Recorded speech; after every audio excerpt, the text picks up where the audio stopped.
Jesus let no string. That's just what it means.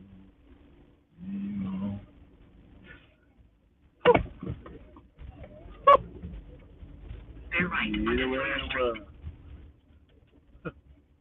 Yeah, man.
Oh, baby, in a minute.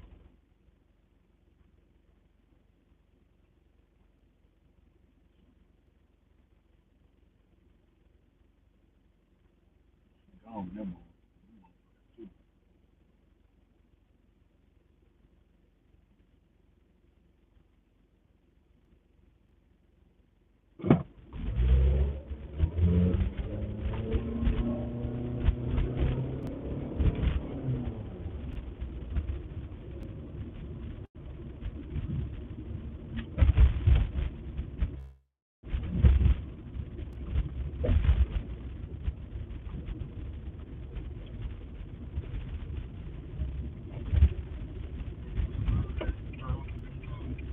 What's up, man?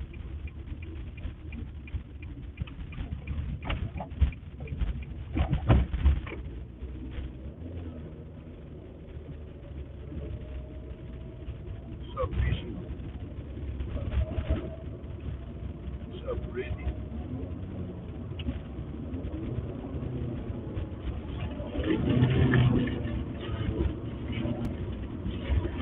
How about you just double tap that screen and hit the like button now. It's free, it don't cost you nothing. It's more than that, really, sometimes, right? Appreciate it. Be anywhere in the world. Chill with me.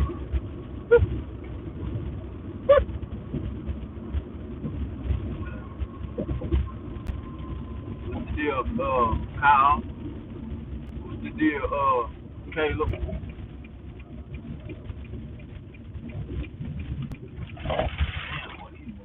Run me over and they ain't even.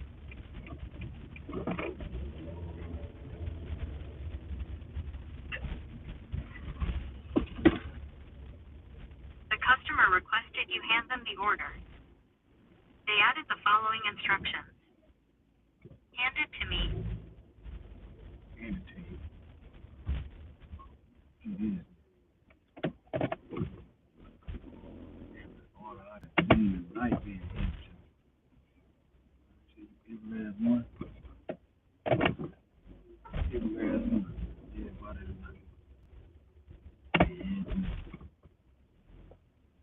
way that 25 people came in. Yo, you one of them 25, do that. Appreciate you. Yeah. Yeah. Now hit the subscribe button, hit that like button, ask some questions, chop it up. I'm making money at this time of night. More.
All right.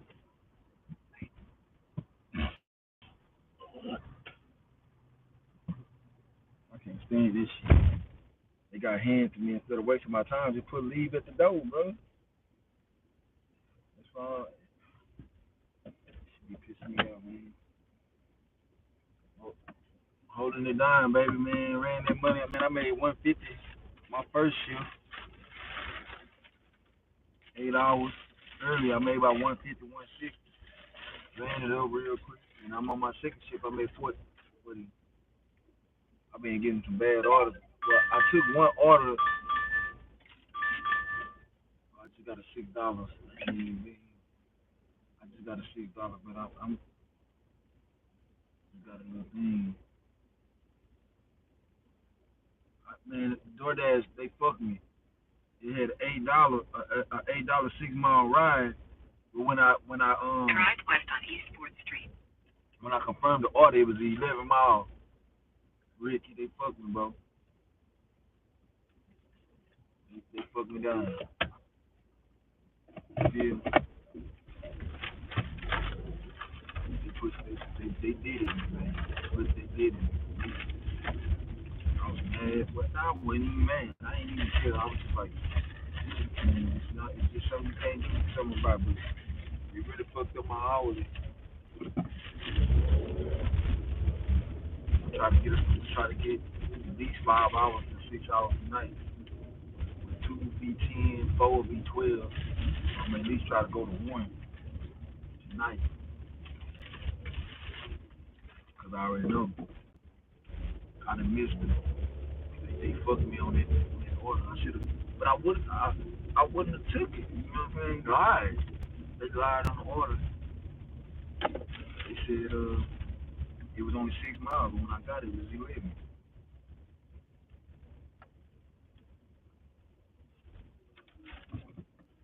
I gotta be lying.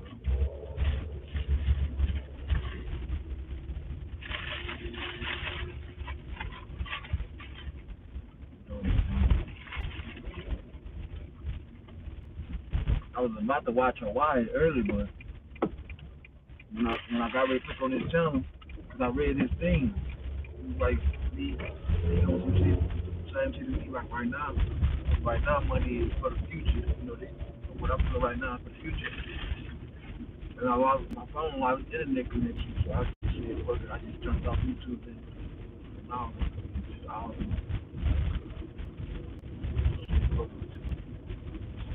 close the app.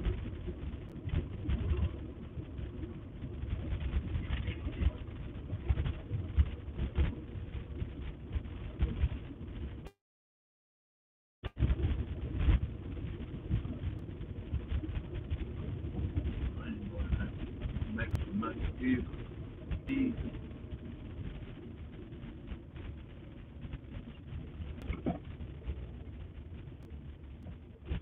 What?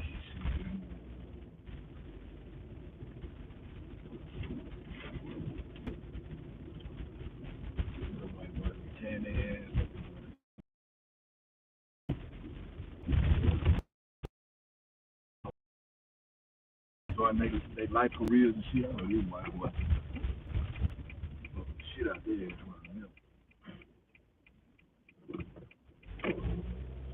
And they college dick, now they getting these man.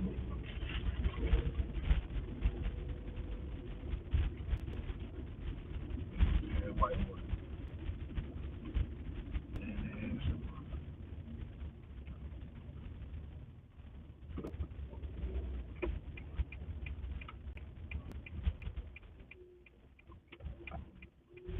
my volume.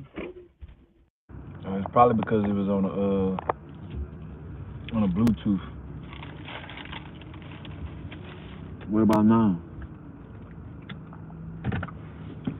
Can you hear it?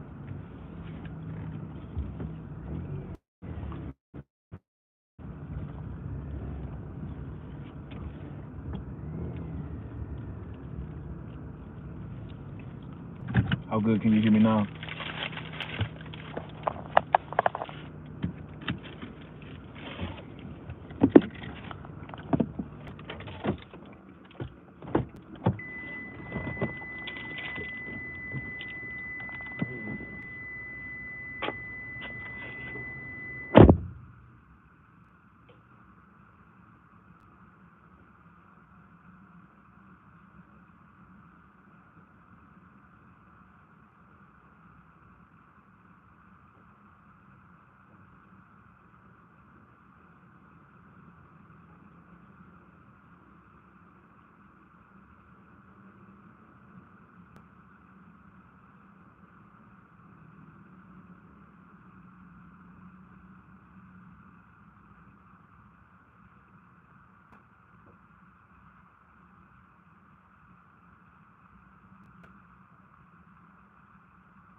don't know what it was earlier, man, but I was getting back to back to back to back. I'm crystal clear. That's what's up. What you did today? How you did today, Ricky? You held it down? You ran that bag up? What? Let me know something, baby. You know you gotta give me some details, baby. I ain't had no complaints today until this. When I got back on this evening. Well, I had two complaints, really, but I ain't complaining. The lady had me waiting downstairs for her to come, like 5 minutes. In some apartment, she had me just dry ass waiting there for a long, long time.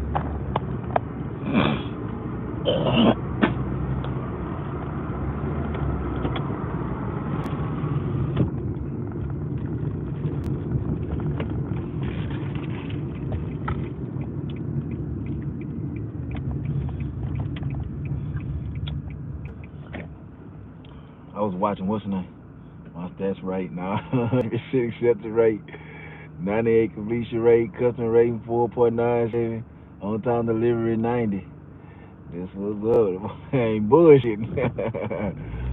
Shit, I've been declining my ass off. I ain't been sitting around.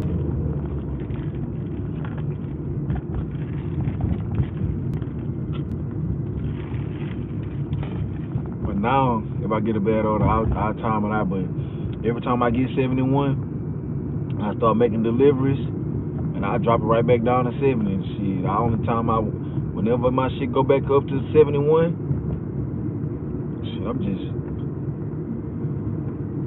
just declining on the sign. Every time I get one up, I ain't even raising them stats. I ain't been doing it.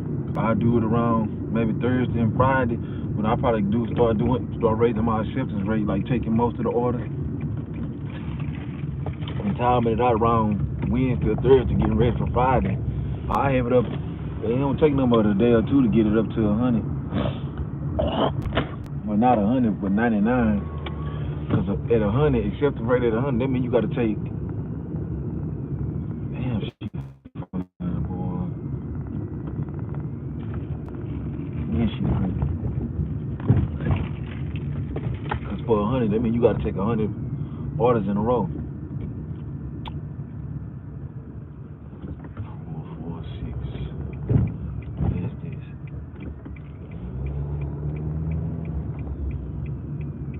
Which one of these is it? 442.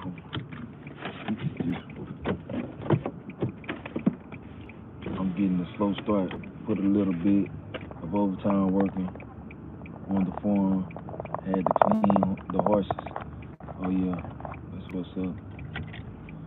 Man, you gonna have to teach me. I'm really have to come out there, man. You gonna have to teach me how to ride horses and do all this shit. Cause I know that money in them horses. I wanna sell horses and shit.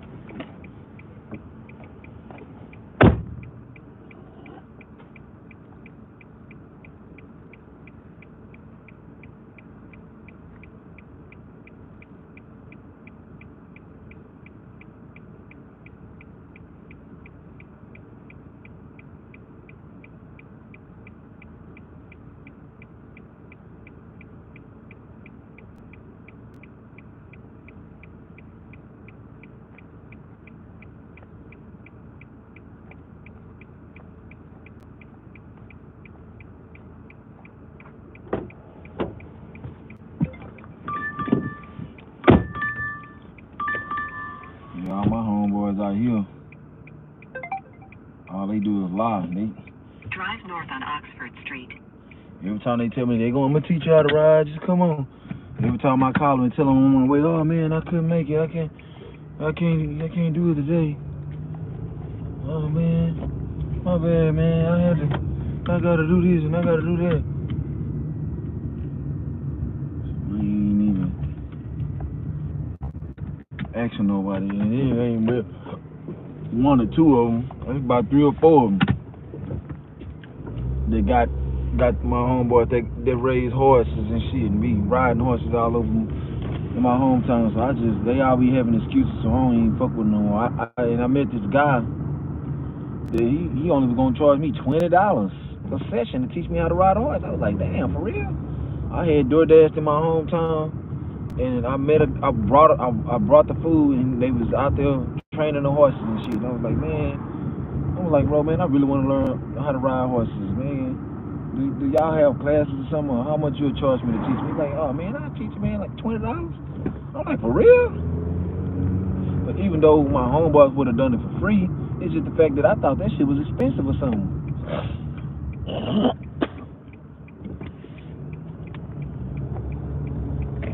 But then I ended up moving back. To Houston. Well, I was still living in Houston. I was just out there having my events. I was out there for a week. But in that particular case, I was the one bullshitting because I never went. But I got his number. I just never went.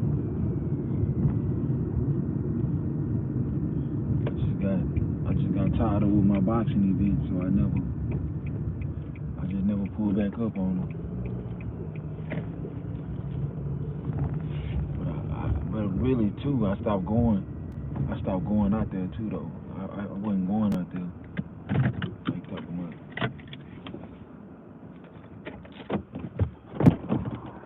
Some great stats.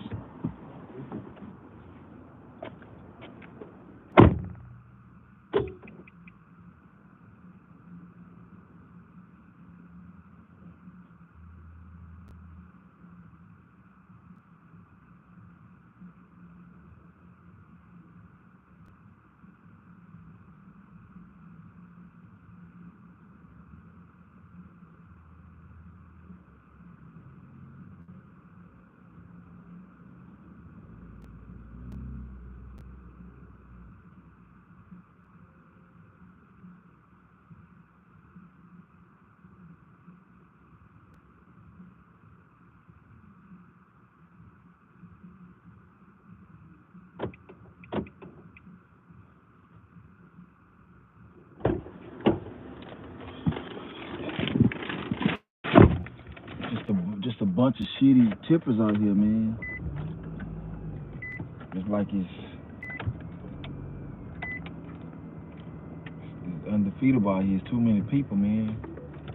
I ain't gonna lie, damn near did a DoorDash on the horse one time. Bro, that would have been dope. Whoever did that probably would have given you an extra tip.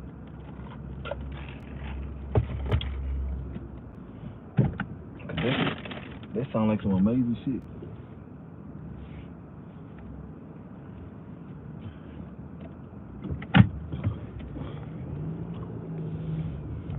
Your horse would have been tired than a motherfucker.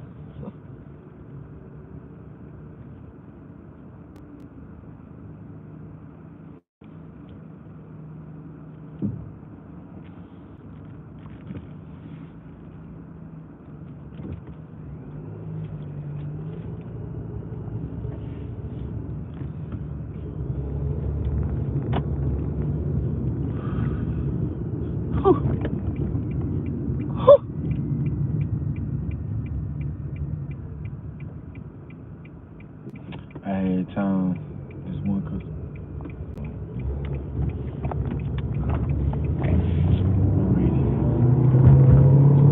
That attention right here is dangerous.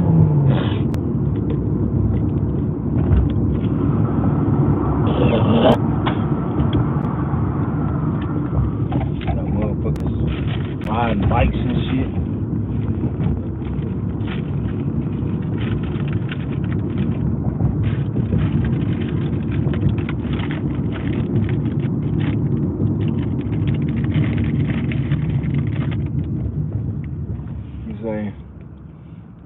I had to time this one customer.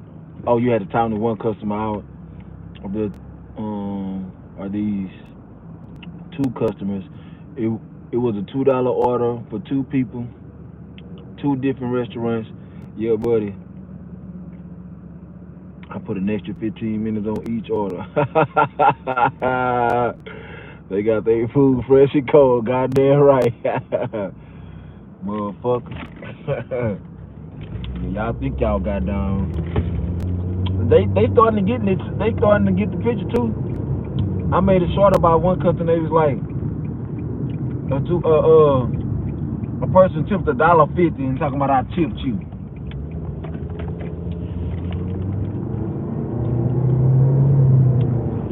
read that shit right before I started to undersign, and I read it. She said, it's on my page, it's on my shorts. She was like, don't forget to get my soy sauce. I looked at that shit like, bitch, you ain't getting nothing. And then she texted again with question marks. And then she texted again, I tipped you. And but you know when they doing it, it's like, you know they ain't been getting their food for a long ass time. They take one of them foreigners to bring that shit to them. They don't know no better. Talking about she was 9 miles away, trying to get me to bring her some food for $3.50. She tipped $1.50. Talking about I tipped you. You say people got like bullshit fucked up.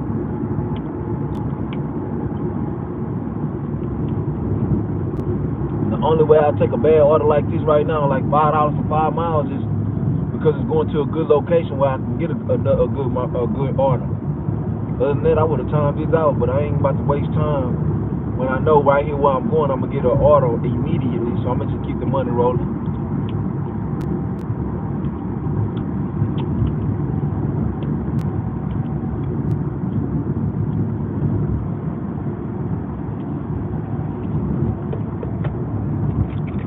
Today has been wonderful though, man. I ain't lying, man. That money was rolling so good this morning.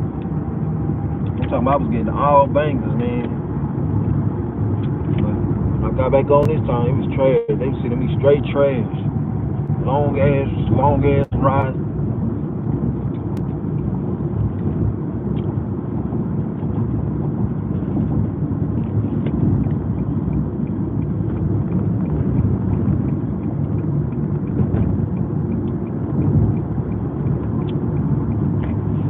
I've been declining everything.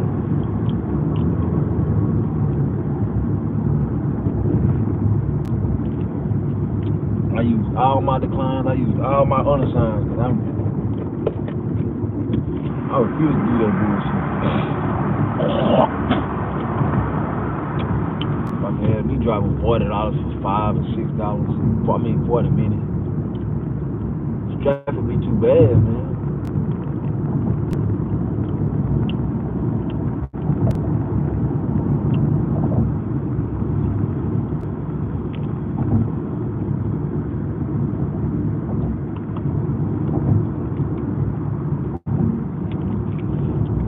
They not playing, they dead ass serious. They some fucked up ass customers, man. They fucked up ass people. Man, you should have seen.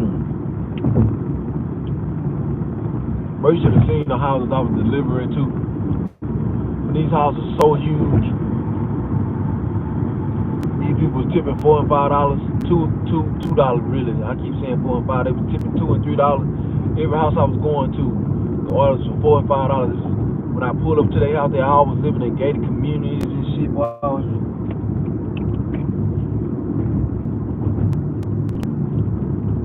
I be like, man, these motherfuckers. I ain't lying. When I get to the point where I don't even want to do DoorDash no more, boy, ain't no telling what I'm gonna be doing. These people shit. I'm gonna be throwing all this shit. I'm gonna be taking $2 customers, no tip customers on purpose, throwing that shit on top of their roof and taking a picture of it. Ain't lying. There go your food. Go get it, motherfucker. Can't say I didn't deliver it. Can't say order never arrived. One thing you can't say, cause the picture right there. I'm gonna zoom in on that motherfucker. Yeah, I did deliver that food. I don't know how I got up there, but I delivered that shit. Send a DoorDash call, man. I'm like, man, I don't know. Maybe a cat got it and ran up there and ate it.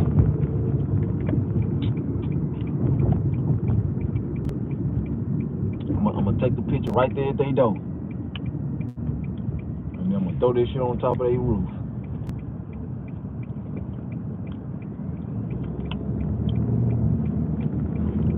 You know, DoorDash got them old dumbass customer service representatives. They all act like AIs. You would tell them something plain and they act like they don't know what the fuck you just said.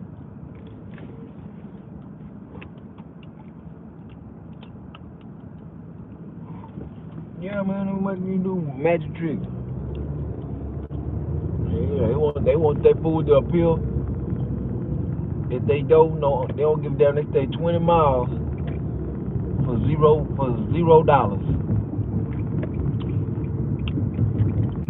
They feel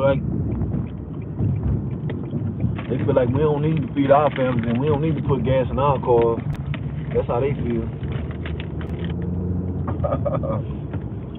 But it's cool. I'm gonna do something right now. And when I get my money up,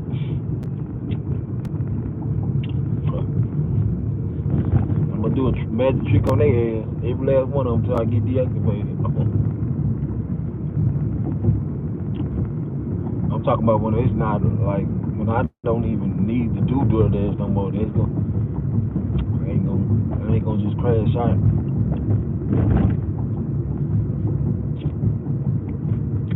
I like doing DoorDash, man. You know, I would really drive any miles. I would drive any amount of miles if they just paid right. It's not like people not out here not wanting to take long rides. That's not the problem. That's not the case. DoorDash need to pay people more. What'd you say, Ricky? Yeah, I want a nigga to do magic. If a hungry person walk past us, they will take the food. I've seen that happen before. Yeah. Shit. That shit happen all day right now. Where I'm in downtown, they don't even put the orders out. Like they don't even put them out like they supposed to, because the only people running them and grab them with you. They don't give a fuck either.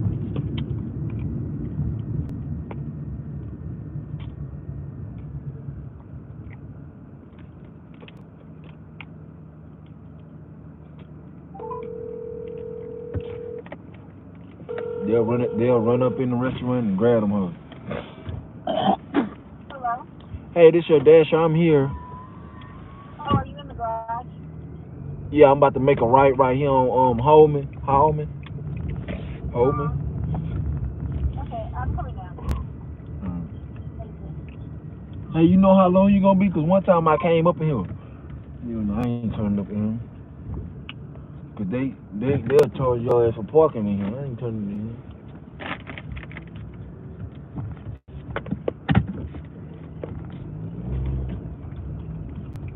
Women is the cheapest motherfuckers I ever seen in my life, bro. They don't never tip good. Never.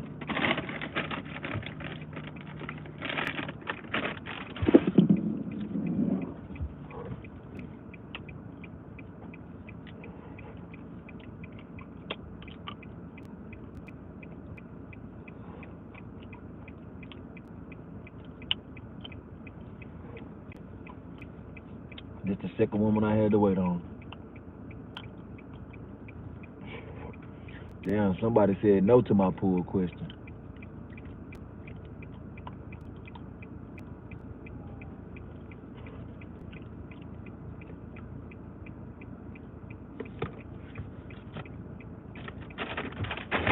The last woman had me waiting like 10 minutes before she came down, man. I ain't lying, I just be want to sling this shit. She got to leave that door on this one, so I gotta take that picture.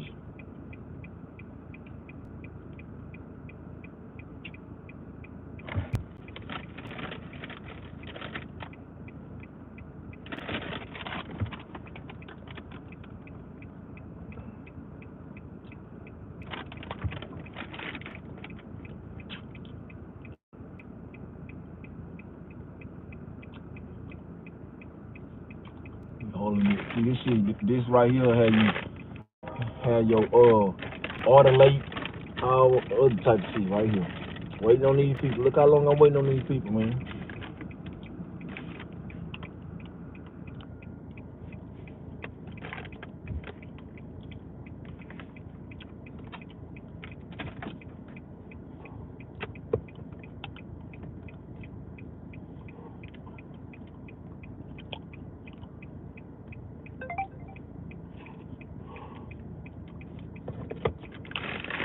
Keep them coming down, man. You need to bring your ass on.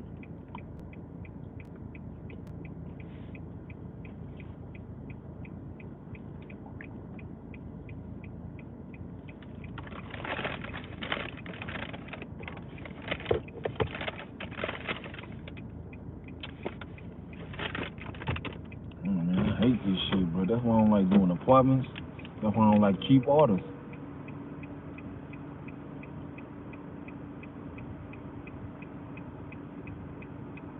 You must be infatuated with watching me. Sometimes when I check, it be like 30 people here not saying anything. I don't know. They had 30 people up in here earlier.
Ooh, she wanna get fucked.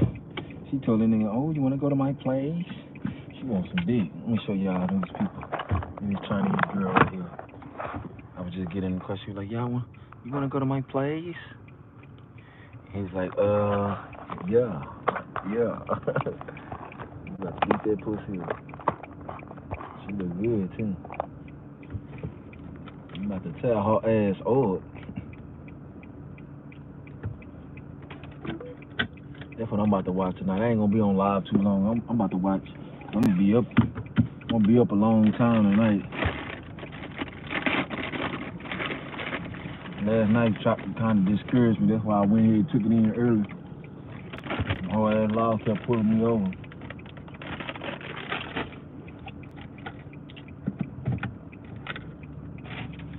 I'm gonna fucking light being out. They literally have people riding around the city all night with no lights that work on their car, and they don't pull them over. They don't give a fuck.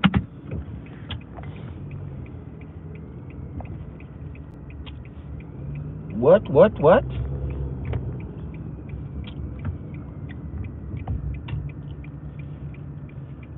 The brakes come out.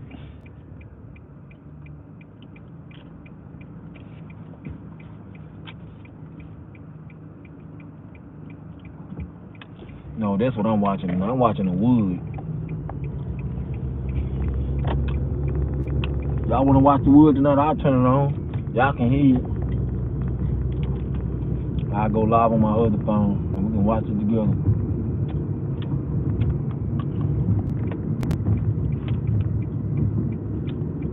We'll be up here talking, laughing at this shit.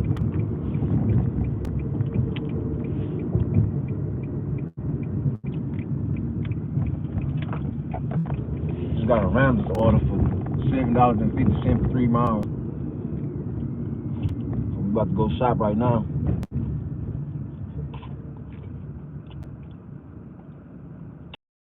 But I ain't end up working out. I just went sat in the sauna. I don't know what it was, but man, my leg. I rode bike and then I went and got in the sauna because my leg started hurting.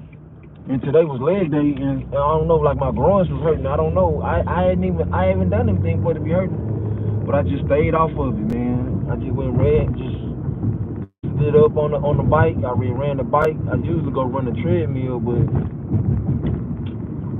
I can't even give you an explanation because I don't know what it was. It don't hurt no more though. I went ran on the bike. I went rode the bike and I went sit in the sauna. And shit, I feel better. I went laid down for a few hours. And the pain gone now.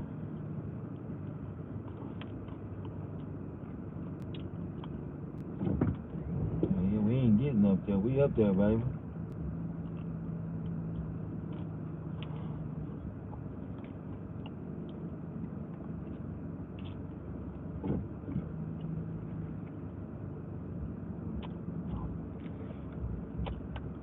Sauna ain't shit. It's actually good for you.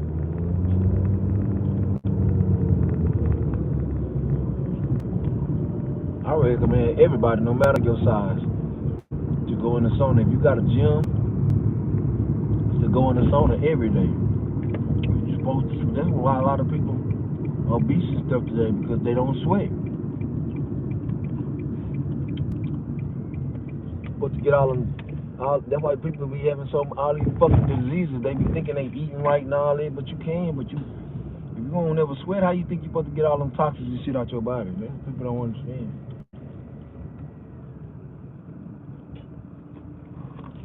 That sauna get all this shit out of them.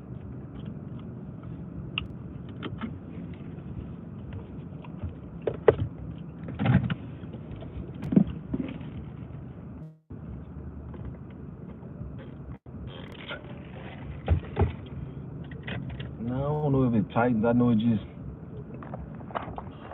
get all the toxins out your body. That's all I do know. I don't know if it tightens. If anything, it loosens it because it's getting all them toxins out your body that people don't supposed to be getting out their body every day. I know it cleanses you. I don't know if it make it tighter or looser. But with me, I feel refreshed. I feel brand new when I get out the sauna.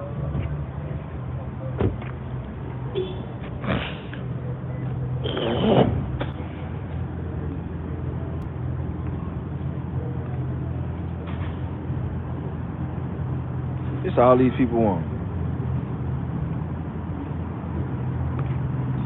These people just paid like $20 for this order. I know they did, cause this shit right here is gonna be $8 when I check it out. But I know they, on the somebody go look up this and go tell me how much this is on the DoorDash app. Go tell me how much this is. Go to Randall's and go look at the price of this on the DoorDash app and type it in the chat. And let me know how much it is. And then the delivery fee gonna be $5.99. They tipped me $7. We about to break this down. Well, these people just paid for this order because they tipped me $7.50. These people must really want some ice cream, cookies and cream, and they don't look like they have no cookies and cream.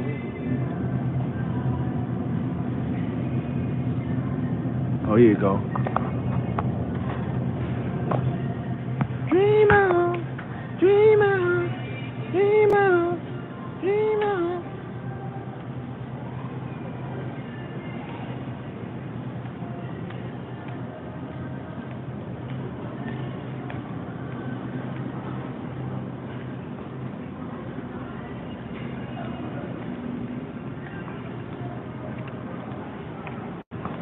got loyalty cards on here now.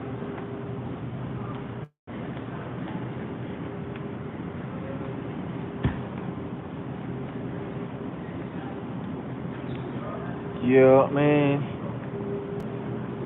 I don't got it, bro. I'm working, trying to make me some money. Welcome. $6.99. Savings 50 cents.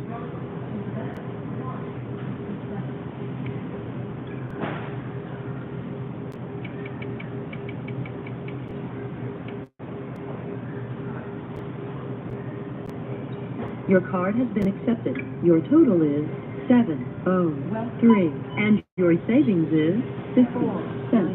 Please select your payment method. Please wait. System processing.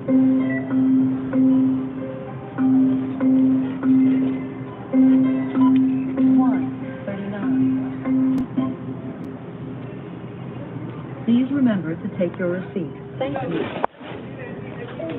That's what I'm saying. No, she paid for it.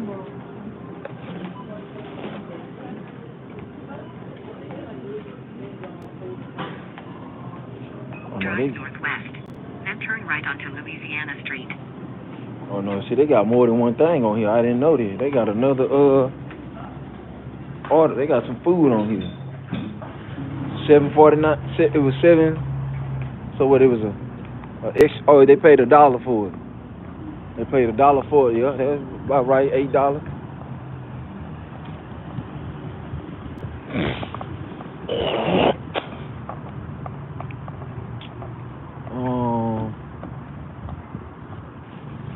So $8 plus $6. That's $12. Plus $7.50. 12, 21. Pay $21. No, they bought something else though. It's 21, so they bought something else. Cause I'm going to pick up another order, so they bought something else for sure. They paid $21 just for the damn ice cream and whatever else they getting. They paid a total of $21. Now, they paid more, but me just calculating it with the ice cream, they paid more. I'm on the way. I didn't see this order. I thought it was just ice cream. All I seen was Randall's on there. I didn't see they order from somewhere else on there. It's still a good order though, cause it ain't over 3 miles. And there ain't no traffic. Like anything tonight is really good. I don't care. I just don't like driving 10 miles out because there don't be. Turn right onto Louisiana Street. It don't be no merchants. Everything closing and shit around 10 except around here. So I don't want to drive no 10 miles away. I'm not driving no 10 miles away. I did that shit. That's how I learned what I'm talking about. I used to drive 10 to 13 miles away and be just sitting there. So I just got enough sense to. Well, first I used to take them and I used to just sit out there and I wasn't getting no orders. And then I just started taking them and driving back. So it was really like a total of 26 miles I would drive all the time for $10 and $12. I'm like, man, hell no, I'm just not taking no 10-mile orders no more. Unless it's 10 miles going to, the locations that I dash in.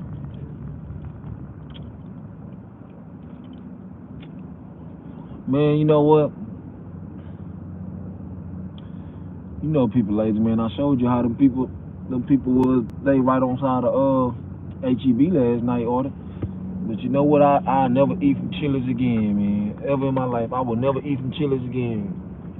I went to Chili's today, man, and I see none of the motherfuckers have gloves on back there.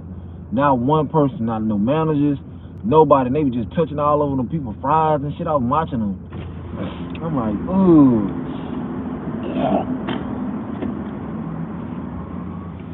Man, I never ate from there. Like talking about, man, I can count on one hand how many times I ate from there, and I regret that.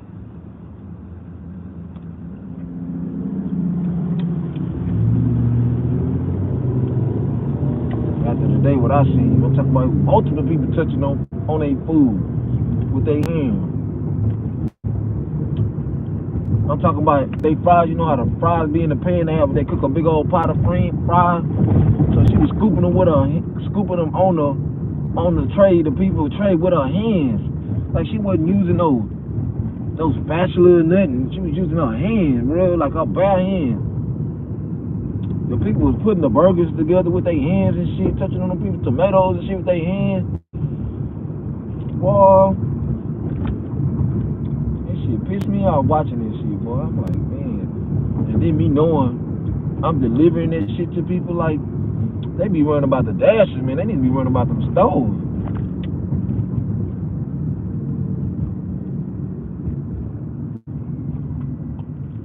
Stoves gonna give you something way before a DoorDash driver do something to you.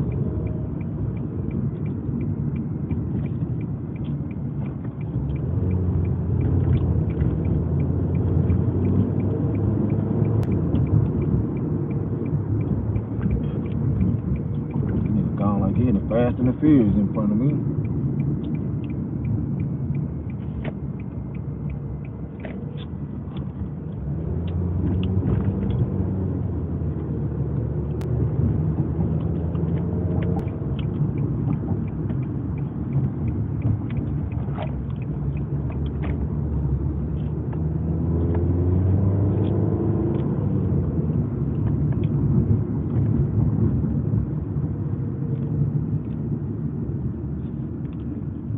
That's why I got my last ticket at downtown right here.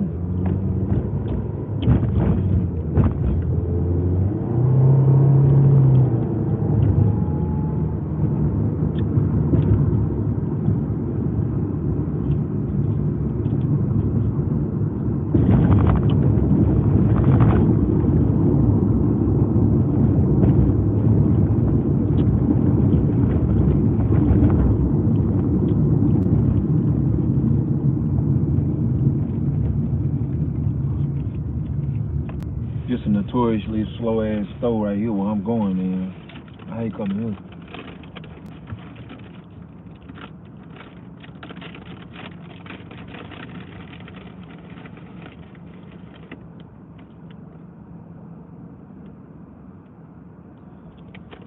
Yeah, it be like that. The nigga be using the restroom, don't wash their hands. I see it all the time.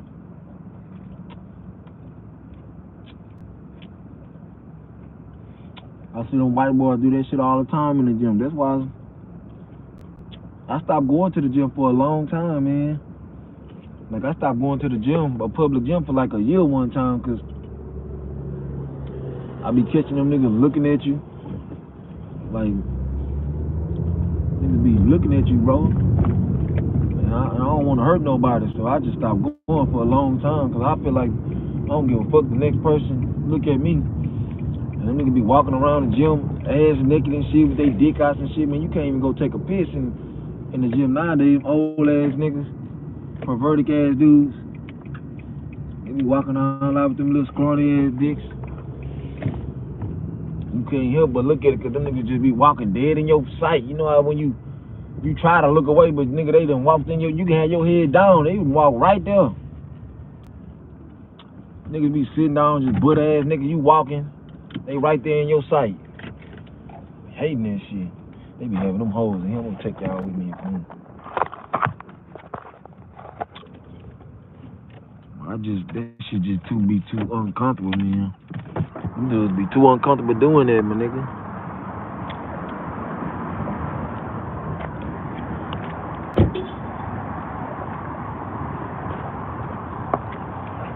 I ain't ashamed of shit, but still an hour, man. It's a respect thing. You out in front of grown men. You don't supposed to be all out naked and shit.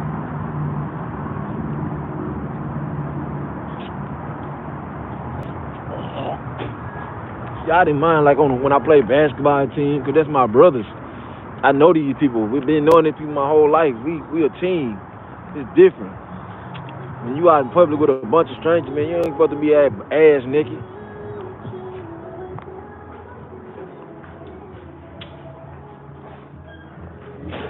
Oh, shit.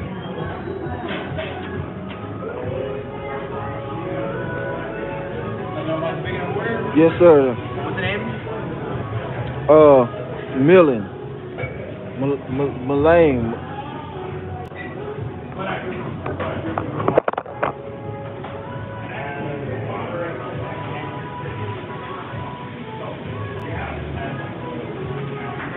What was the name one more time? Millen. M-I-L-A-N. There you go. You ever go once? You too. Ain't that busy today. It's good. It smells good in the motherfucking hill. Ooh, it smells so good in here.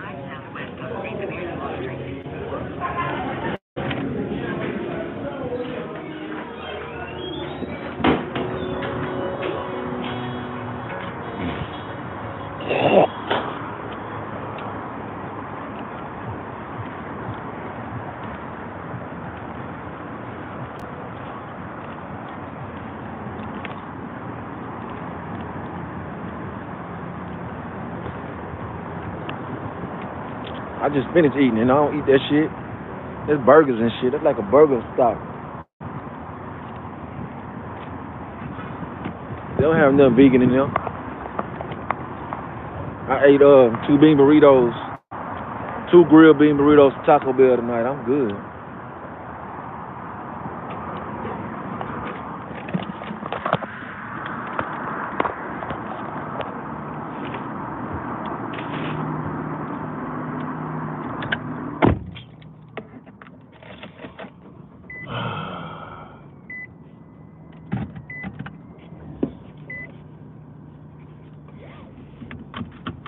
Yeah, most spots don't, but we in Houston, they got vegan everything, everywhere. Everywhere out here. Man, the homeless people out here so motherfucking bold, boy, it's crazy. Like, these motherfuckers be grabbing shit like they just making you buy it. Like, they you better buy it type shit. Man, this nigga in the, when I was up around them talking about, hey, bro, just get this for me right here. I'm looked at the nigga like, man, I'm working, man. I'm trying to get me some money. I ain't trying to spend no money.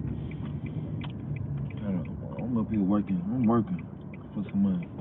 That shit pissed me off, man. I'm talking about he grabbed that shit. He gonna grab that motherfucking soda. He was walking towards me with that hoe. Like, bro, I don't know who you been playing with like that, but I ain't the one. Nigga, I ain't tell you I was giving you a bitch ass thing. You better put that shit down. Put that shit back in that freezer, cause I ain't buying it.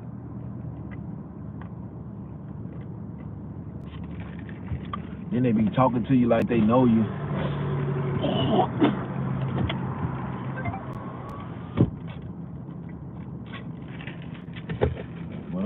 But these homeless people out here don't give a fuck.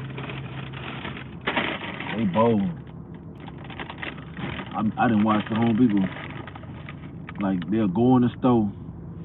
I'll give you the exact story real quick. I was in March Pieces, and the man he went up there like, can I get something to eat? And I really can't. I really ain't taking no for an answer. And if you tell me no, I'll be back. Told his ass no. About 3 minutes later, that boy went and found him a brick and bust the front door. Threw that bitch through there. I'm in there sitting in that bitch like, what the fuck? Nigga came, bust that glass. Everybody looking. All the women screaming and shit. That nigga was just walking. That nigga was just walking like it wasn't shit. Security guard came. Started chasing his ass. He thought first he was walking like shit. I ain't running.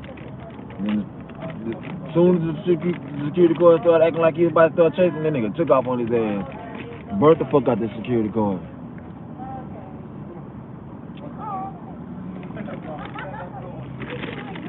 Shit, it's all good, little big brother. Big little brother.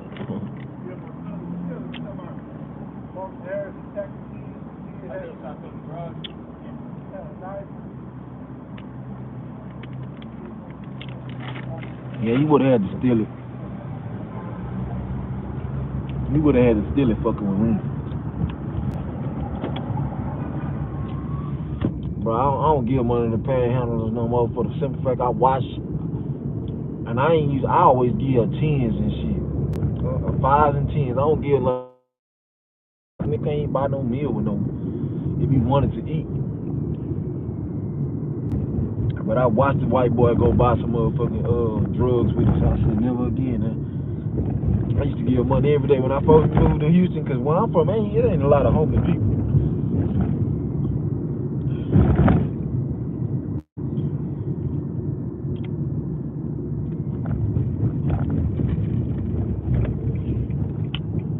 You got a lot of people that's doing bad, but ain't nobody homeless. You rather see somebody that's living outside or living in their cars and shit. You don't see that where I'm from at all.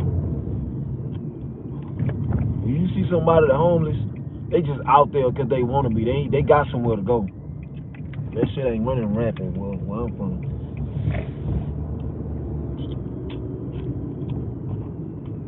Never see homeless people. Never. You niggas be saying they homeless, but they don't really be homeless. They just like be on some dumb shit, like don't want to listen. Don't want to listen to their parents, or don't want to follow somebody's rules, so they kick their ass out for a day or two. And they go back home.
I'm coming here.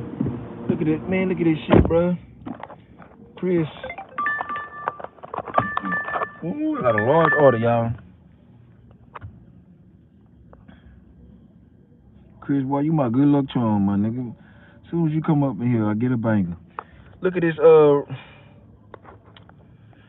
look at this motherfucking thing. I never knew this shit was like this, bro. I've been looking for, look at all them big ass TVs up in there.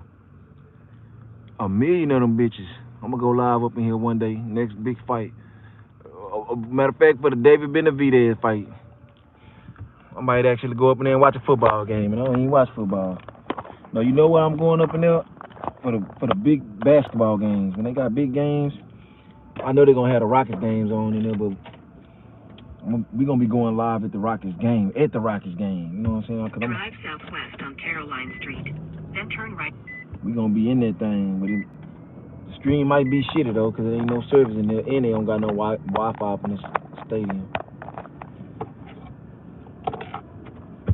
But we gonna be in that thing. He said I'm zooming in every delivery now, Cardo. Hating these huge ass apartments.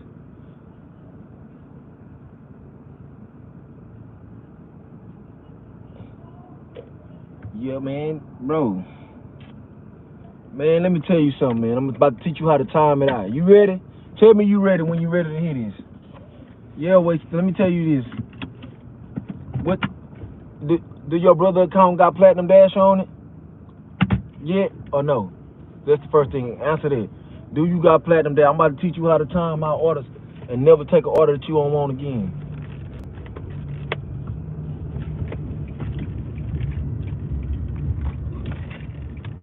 Matter of fact, I'm gonna show you when I get to the spot. No, I ain't gonna do it. I'm gonna do it on the next bad order that I get.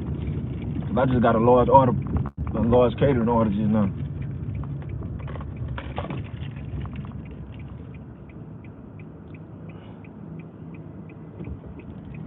So he got a basic account.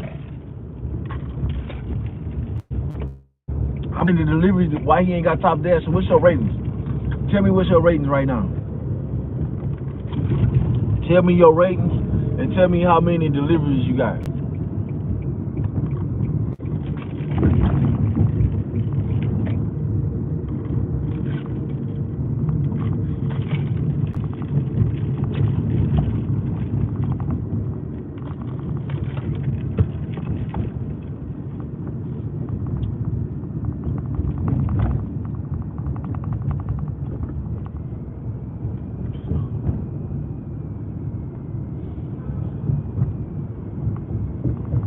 Stupid ass motherfuckers. I wonder why they don't hit their signal light. Then they in front of a bus just slanging in front of that motherfucker. Man, these people out here driving so bad, boy, you really gotta pay attention to the road. I'm telling you, these people will run your ass over. They be on their phones, but they be doing all kind of dumb ass shit. These people out here so fucking privileged, they don't give a fuck about tearing no car up or none of that. They gonna fake crying something and get their rich daddy up. Somebody rich can pay for it down here. I watch these women tap people cars up all day, every day out here. On the weekend, all you see is some bitches on side the curb crying because they done tore somebody's shit up. Should be pissing me off, bro. I ain't gonna lie to you.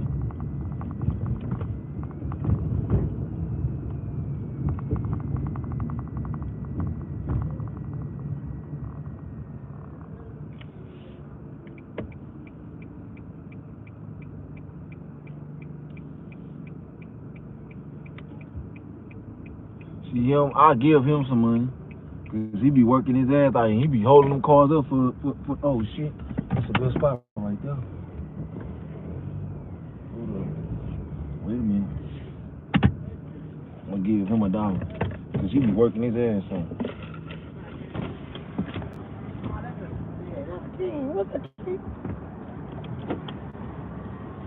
See him, he be working.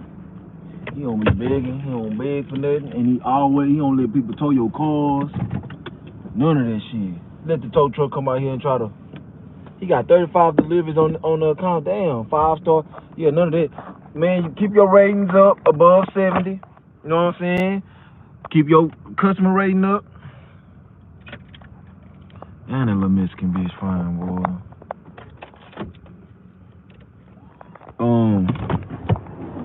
So you got to get 100 deliveries, right? In the last 30 days, you got to be in ahead. You got a long way to go, bro. You got to do some grinding. Right now, you might as well take every order, because it don't matter. You don't got no benefits. But at the same time, I'm going to still teach you the time out method. I'm going to teach you on the next order. On the next order, I'm going to teach you. Matter of fact, I'm going to show you right now. So look, you hit that. So whenever you want to, if you don't like an order you see, you go to this right here, that question mark, bam. And you wait, you put your time on, or you can do it in your head. You got to be at the store. So wherever the store is, you got to drive to the store first. Wait 11 minutes, and then you hit store has an issue. This is how you time it out. And then you go to order has a long time wait, and then see how they got these two things, but you have to be in the store.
Oh man, this shit was on mute.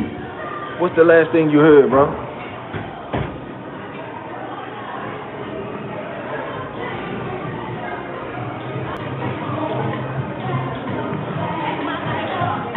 Hey, you gonna be right here? Anybody gonna be right here? Yeah, I'm gonna be right here in the front. Yeah, that's what I'm saying. I'm gonna wait outside because I'm on the phone.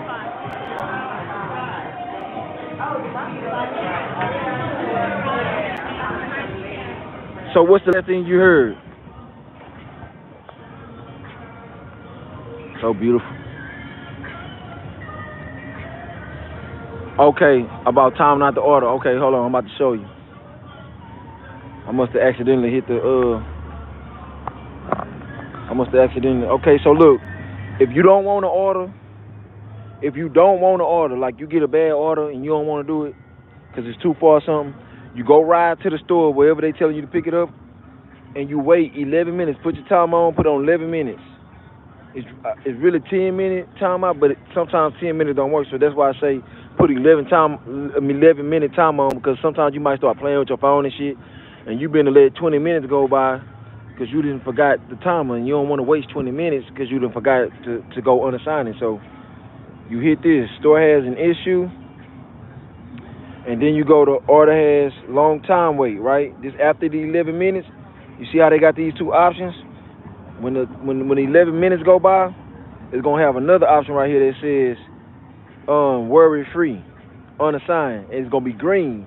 You click on it, and boom, you can unassign it penalty free, and it's gonna give you an acceptance rate up. So that's just gonna help you. You know what I'm saying? Never have to worry about leaving platinum status. See, like, let me show you. See my ratings right here? See how my shit 71? That 71 is just as good as 100 because I ain't gonna never let it go down. See that 95 completion? I gotta have that 95 completion. That's just as good as 100. That's just as good as 100. Both of them just as good as 100 because I got that word free unassigned, and I ain't never got to worry about letting my acceptance rate go down.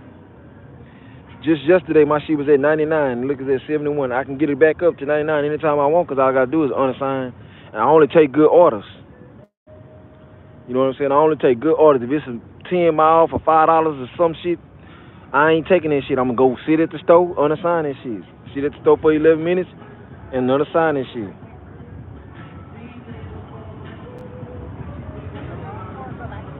Bar pack up. What that mean, bar pack up?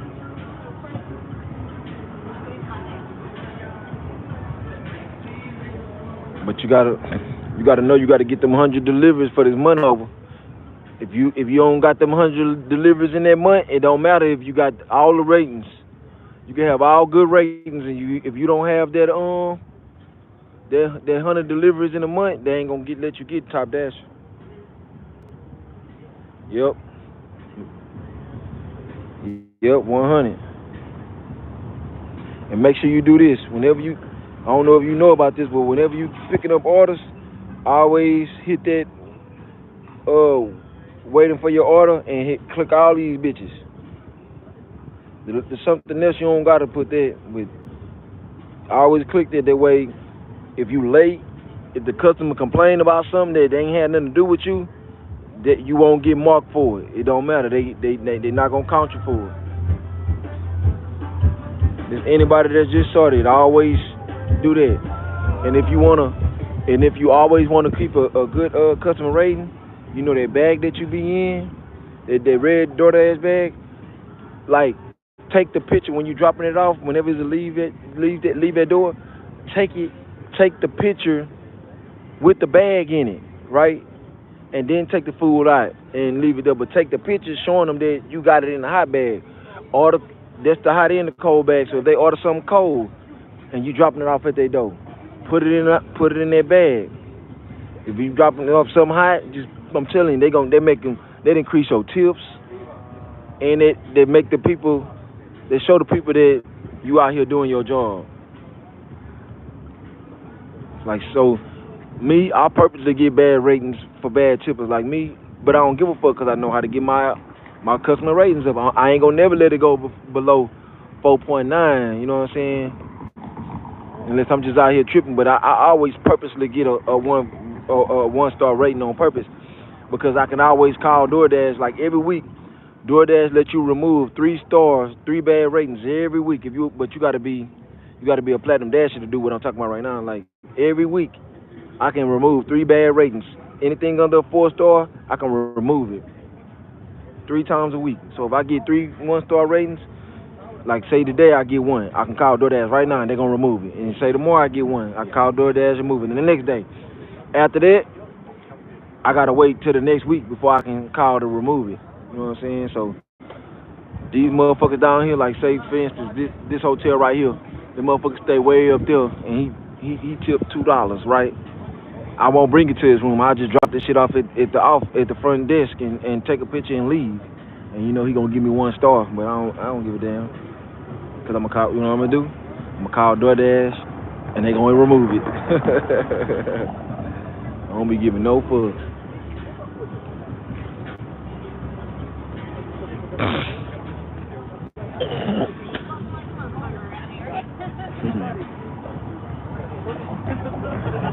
Tell him, boy, I got all the tips and tricks to help you win. Same way them customers be trying to fuck over you, trust me, they got ways that you can get away with fucking over them. You ain't got nothing to worry about.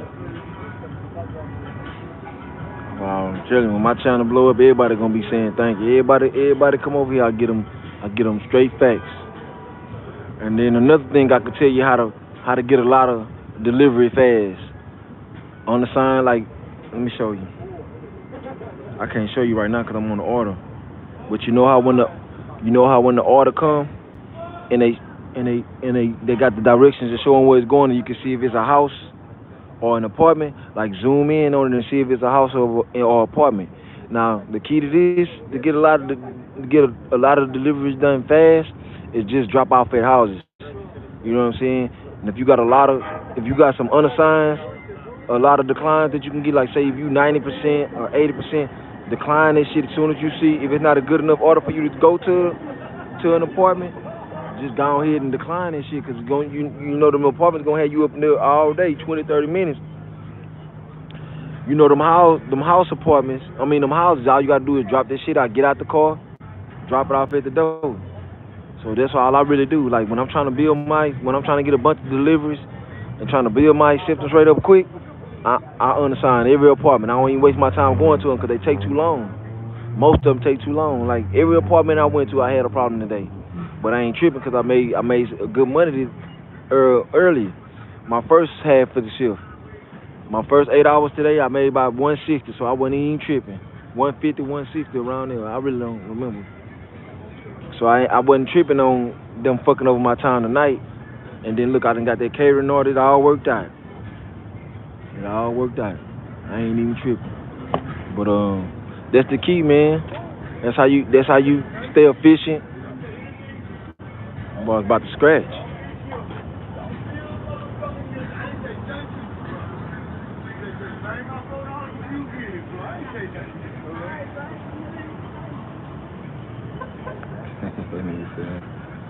Give me my $4 and you get it, cuz. So,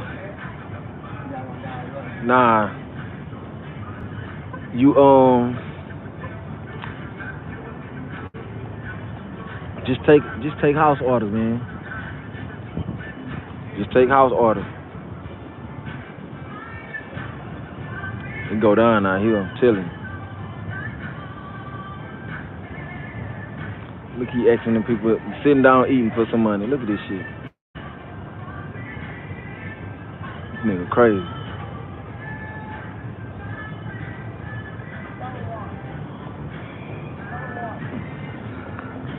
Y'all see this shit? You telling him to get him a soda water. She about to get on his ass. Ma'am, what's your name? You got a boyfriend? Damn. He lucky. How long y'all been going together? Huh? You ain't married? Huh? Some years. He treating you right? Oh, good. He ain't treating you right. You good? Okay. Sorry, y'all. Now I don't know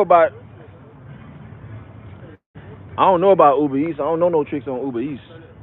So do that shit at your Uber Eats. You don't gotta do that. They don't have no You can decline everything on that shit. They don't give a fuck. That ain't going fake. Like your ratings might go down, but they still gonna send you whatever orders they send you.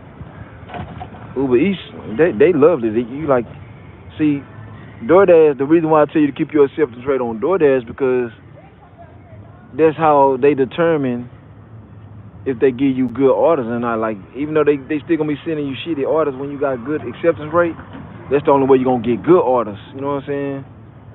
I mean, you still gonna get good orders with shitty acceptance rate, but you're just not gonna see a lot of orders. They're not gonna be sending you a lot of orders.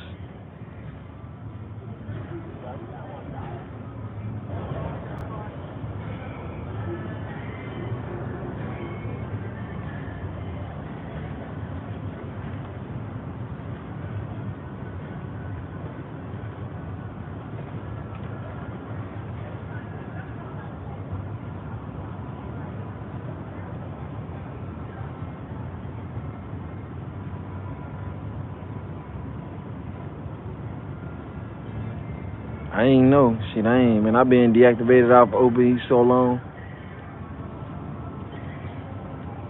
But I never cared about acceptance rate on Uber Eats. I declined out. They have so much bullshit ass orders on there, man. That's the most ridiculous app in the world. They be having food delivered for $3 for 25 and 30 miles and shit. I be like, what the fuck? How can people even place an order like that? You think DoorDash bad, man? Uber Eats is unreal. Unreal.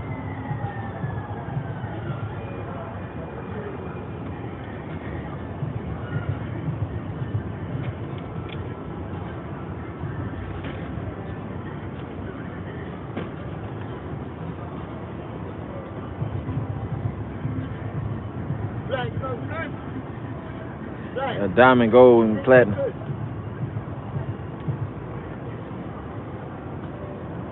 What's diamond, gold, platinum? What that's on? I know they got platinum on DoorDash, but what's silver, gold, platinum?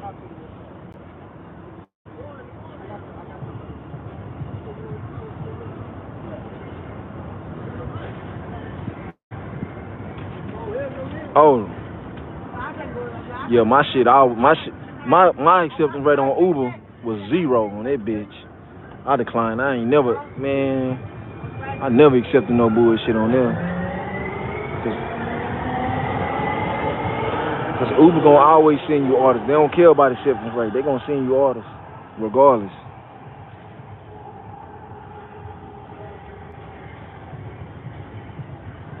They don't care about no acceptance rate, none of this shit. Whoever they send that shit to is good enough for them.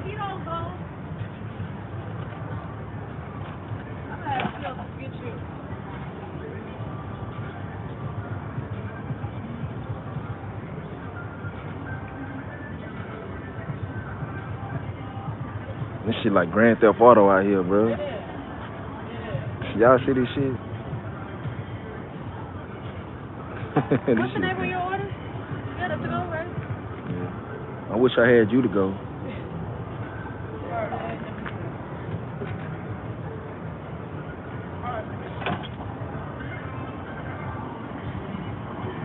I tear her ass up. She want me, y'all, on everything. She keep coming out here, see like she wants what they did. Yeah, when you confirm with me. Child. Good. You singing out here. Have a good one. You too.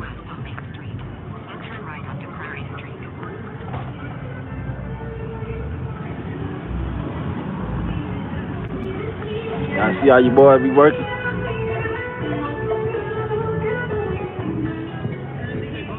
It's every day.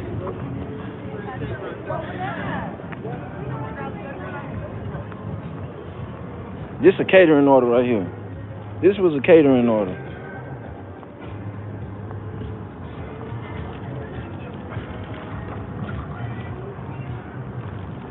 Cocaine is a hell of a drug.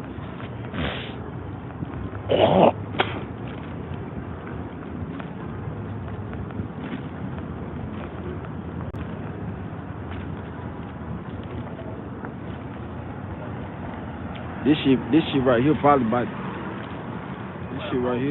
$100. Okay. About $150. That motherfucking restaurant so damn high.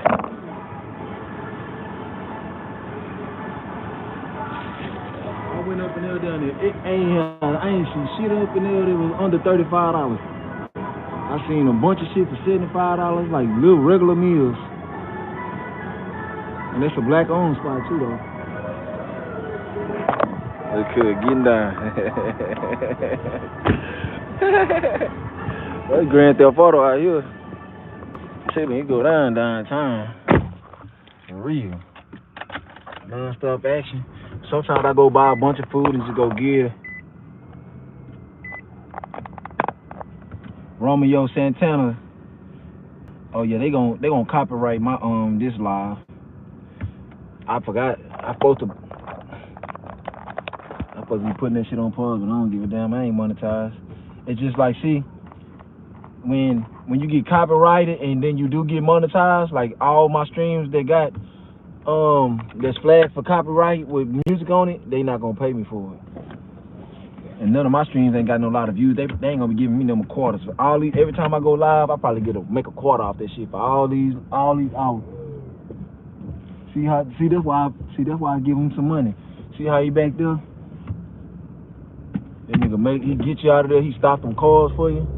That's why I give him a couple bucks, cause he work for his money. He don't beg and shit.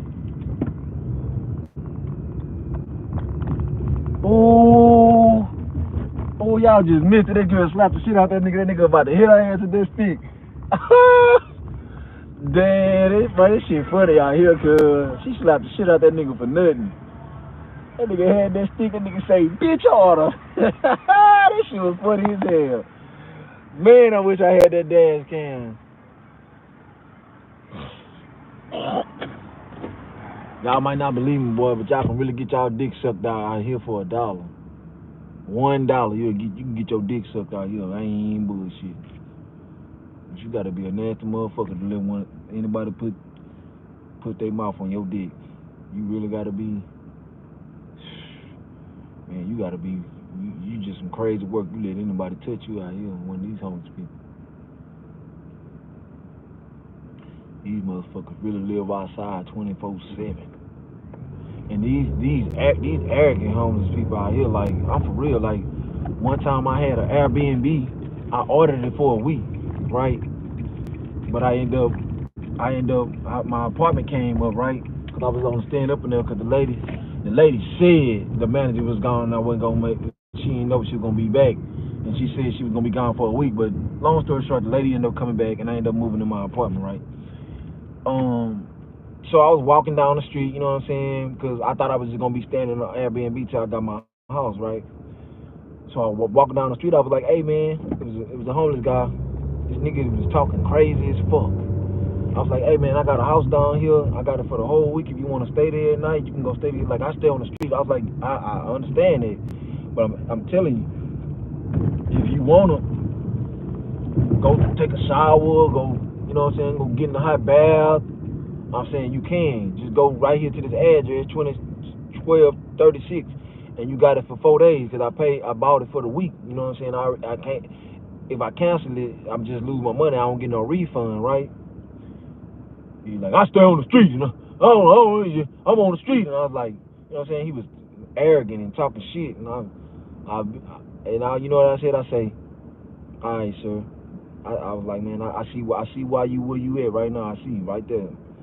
I see where you at, and I just walked off, and I never try to help a homeless person again, like, cause a lot of them homeless not because they ain't working or nothing, it's cause they mind fucked up, like, for real. Like, it's some people out here, they comprehension skills good, they understand, they just don't give a fuck. They choose to live like that. Like, they don't gotta be home, they choose like that. That's what I learned that day.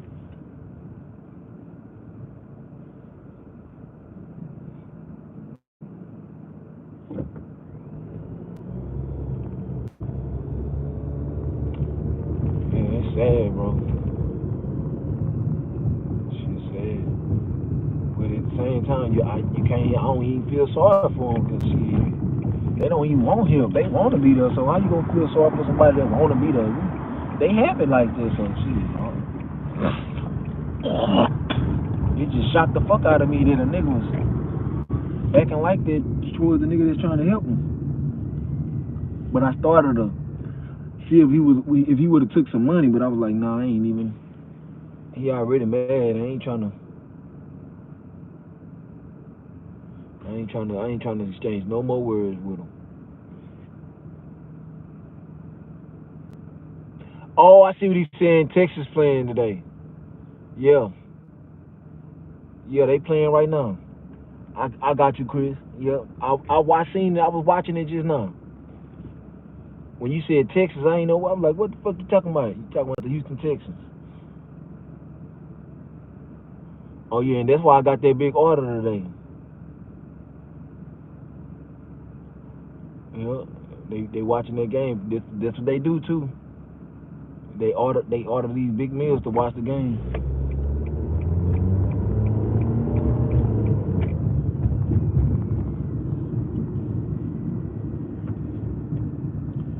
Cowboys games and Texans games. This city go crazy. I made so much money for the Super Bowl last year, man. This shit didn't make no sense, bro. I made like $900 on DoorDash. I was getting, and that's when I had that DoorDash glitch too, boy. I wasn't accepting nothing but catering orders. Boy, I made so much motherfucking money. Man, I was exhausted. I'm talking about all morning, all night, all morning, all day, all night. Them people was ordering that food. And the wing stores, man, that shit was so backed up. Talking about the lines out the fucking store. I'm talking about $50 orders every time, man. $100 orders everywhere you look. I know I got at least $200 or $300 orders that day for the Super Bowl.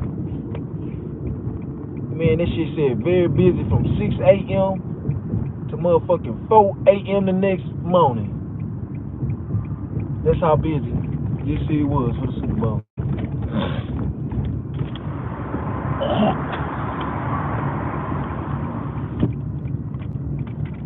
When I tell you, it did not matter. You can decline every quarter. You can have 0 acceptance rate. You was getting big ass orders. I was declining so much bullshit.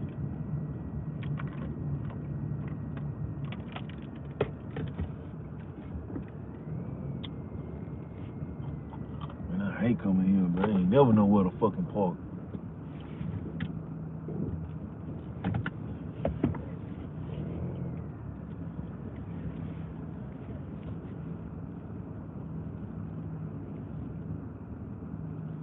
Here they be out here watching your shit. They'll tow your shit quick.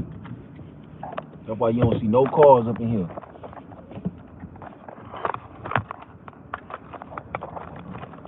I'm grabbing the wrong phone.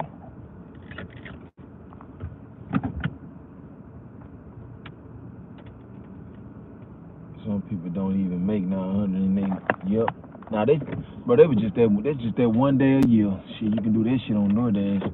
Well, really 2 days. You can make that much money on Super Bowl, and you can make that much money on New Year's.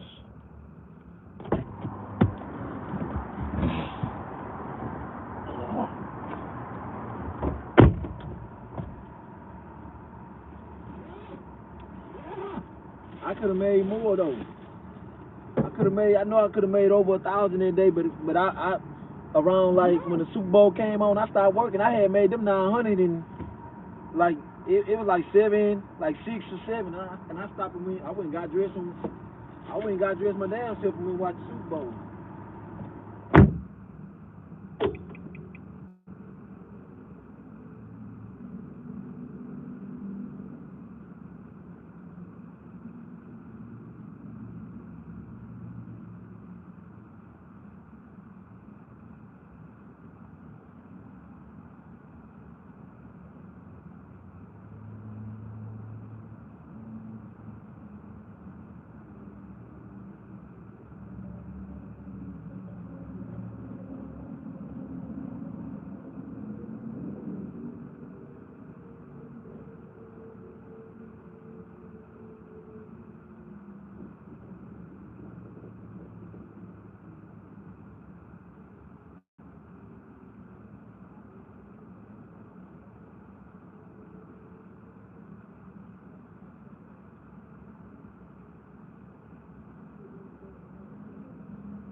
That trash ass tip. She ain't. That shit sold 6+. Shit wasn't nothing but $1 extra at the end of that. It was an easy order. I'm grateful. Just waited a long ass time. I went and got me an espresso. Got me an espresso out of there. Shit. And they throw that ass espresso machine in there. You gonna get it too, Chris. New Year. I guarantee you get that shit. But you gotta have that platinum status. You gotta have that dash now. You know what I'm saying? Even though you're not gonna need it, it just helps. Just in case it bring you to a zone. Cause look, New Year's, no matter where you DoorDash at, everywhere gonna be having booming ass orders. I don't give a fuck where you go. So you wanna have it be able to dash now. No matter where you go, you ain't gonna be worried about trying to dash to whatever zone, cause every zone gonna be hot, very busy.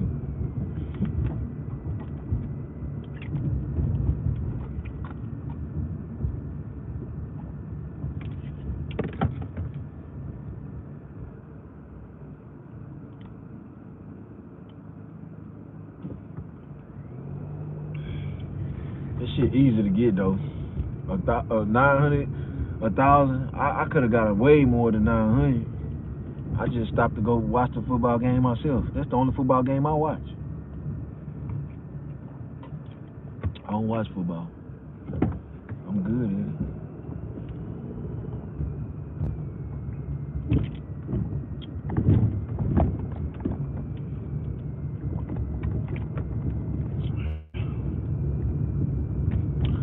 This the historic area right here. This was slaves. They really had slaves. Slaves used to live here right here. Like they got houses over here that they can't knock down because they monumental. This used to be slave plantations right here. All these old ass houses and shit, they can't knock them down. They can't even rebuild them. None of that. It's historic. It's literally called the historic sector in Houston. The ones that you do see that new houses, it's because they sold. The slave owners or whatever they was, they sold their land. They got a bunch of them, they got hundreds of millions of dollars for selling that shit.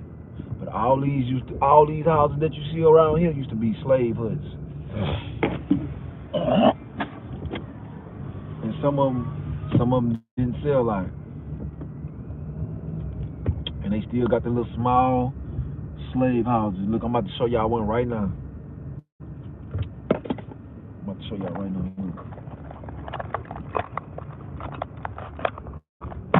Right here.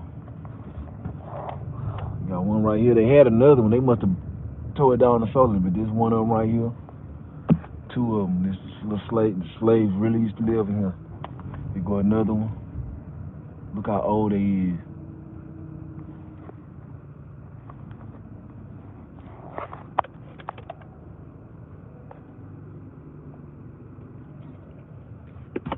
They can't knock them down.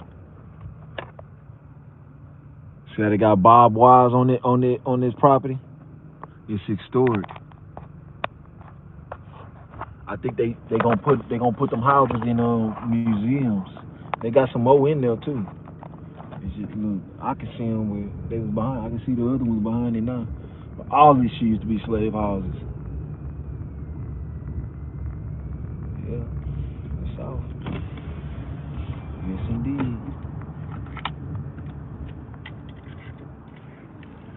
My grandma was a slave. She used to tell me stories about it. She hate. I think that's why I hate white people so much. I don't trust them. I ain't gonna say I don't hate them because I try to be.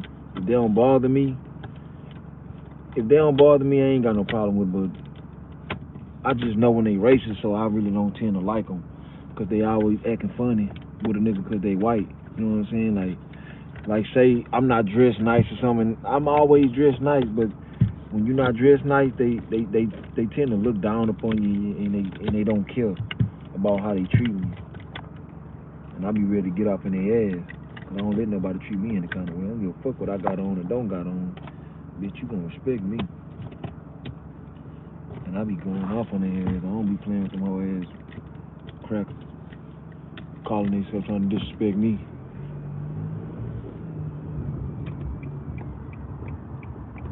Calling themselves trying to disrespect me. Hell no, I don't play that shit.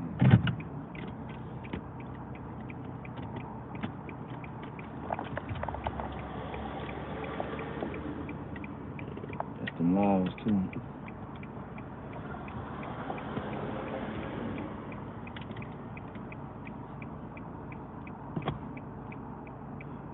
They're afraid of your president. Trust me, I know. You're a masculine black man. Let alone scared the shit out of them. I know. Trust me. Even when I be delivering some of these white people, they see as a big black nigga, them they be shaking their ass off. I be laughing inside. Hands be shaking and shit. They like I'm about to try to rob them or something. Bitch, don't you see I'm working for my money? What makes you think what makes you afraid of me?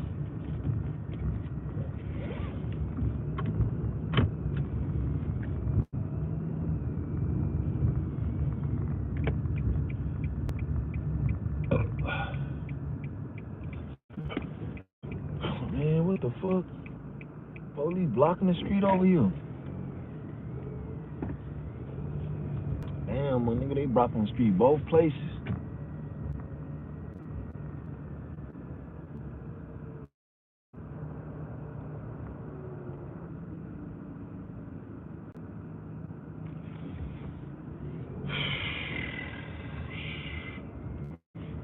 Fuck them. I don't give a fuck what they accept. I don't bother nobody. I ain't worrying about it. I don't give a fuck about a racist person, a non-racist person. I don't give a fuck about a white person. I don't give a fuck about a black person. Just don't bother me. Just respect me. I don't give a fuck about no colors. I respect everybody and everything. Just don't play with me, and we good.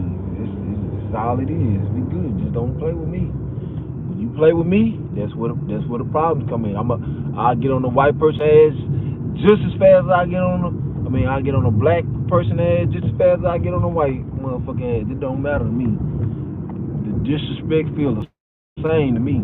I ain't lying. Color be the last thing they don't stop me from tearing off in somebody's ass. That's why I stay to myself, because I know my attitude, I know my temper, and I know what I accept and don't accept. And that's zero disrespect, zero tolerance. Zero tolerance. Because I'm too genuine, I'm too kind, I'm too compassionate, I'm too courteous. And people take your kindness for weakness, and I'm a different person when I'm mad, because I don't get mad. I really don't. I'm naturally happy by nature. So when somebody play with me, you really had to do me something, right? For me to want to get mad or even attempt to get out of character, you had to give me something. Point blank.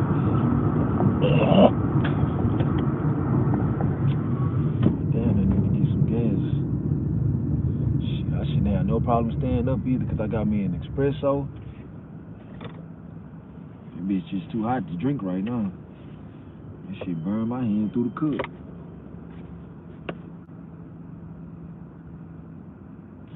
Georgia.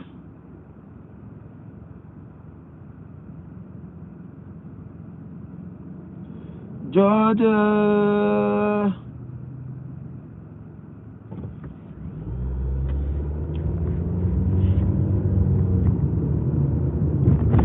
I never forget the moment I stopped liking. I really grew a disdain for white people. I never forget it. I was in Target shopping center. Me and my brother, we used to go to Target to play the game. This when we was kids. This when they used to have the games out and you could play them. They had the Super Nintendo had just came out, and we used to go over there and play them bitches all day till it was time to get home before it got dark. We used to walk all the way. Me and my brother used to walk like 5 miles from our house all the way to Toys R Us. I used to run all the way home because I was so scared to get that ass whipped. I used to leave my brother, not knowing what's gonna happen to him, and I was a whole ass nigga. And one day,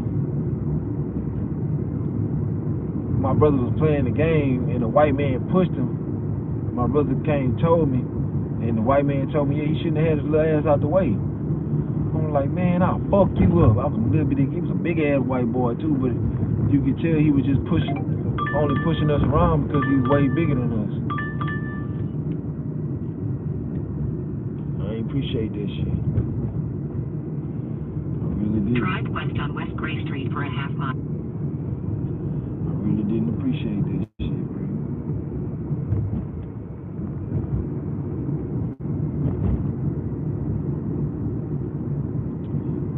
That's the moment when I really stopped fucking with white people, because at first I ain't even know what racism was until that moment.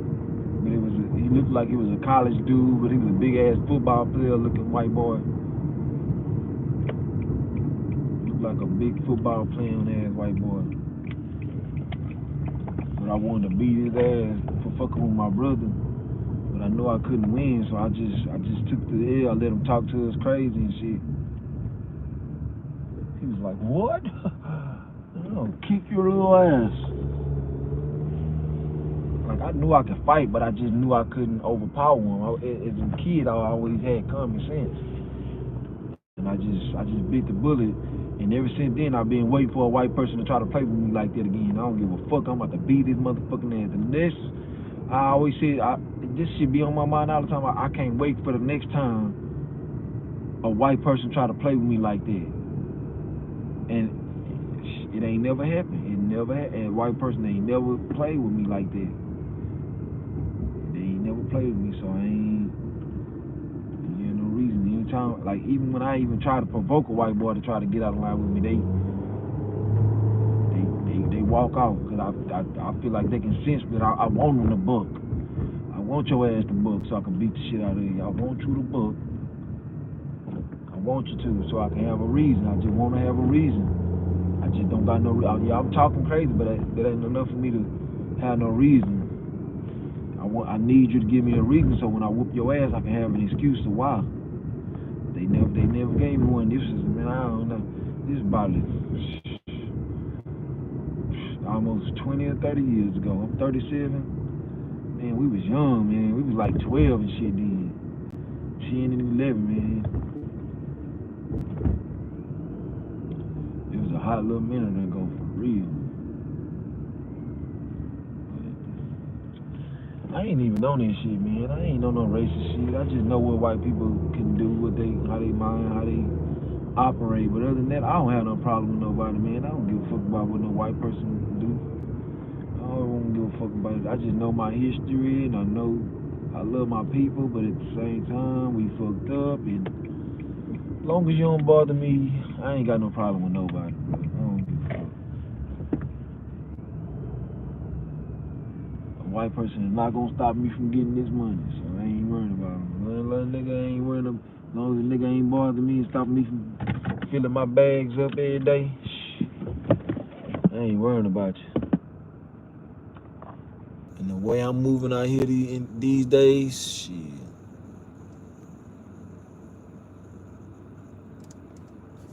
See, look, Chris, if you in the stream still, let me show you what I do. I put that time on. See, I ain't about to do this shit, so I put that time on. Play me a game or something. Watch some YouTube or whatever.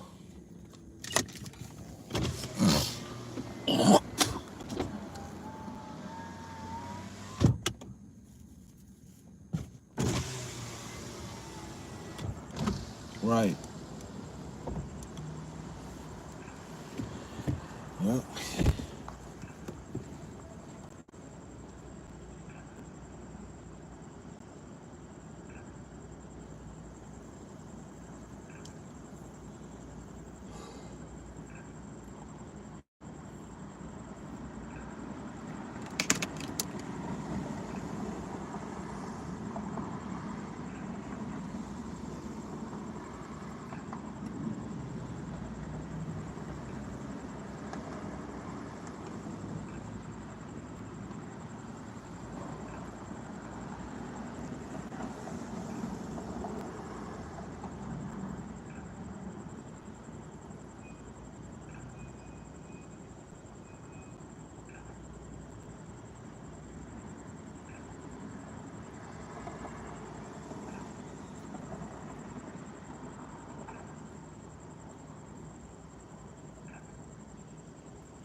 Georgia.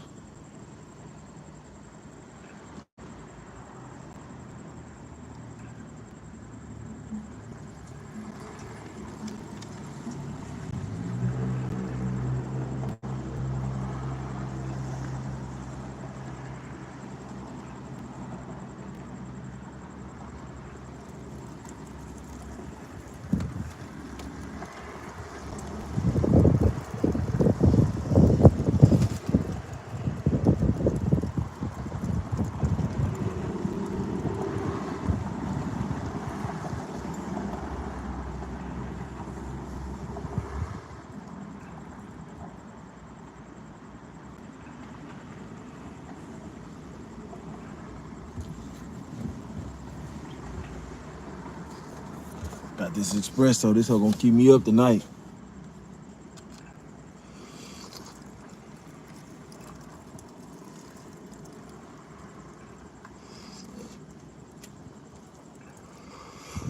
Playing this zombie game. This shit fun. It's like a little survival zombie game. I'm racing for time, killing zombies. You run up. You got a time limit right here. This is just one of the game modes right here. You run up. I just ran on one of the traps and that shit frozen. Get the power ups. You click which one you want.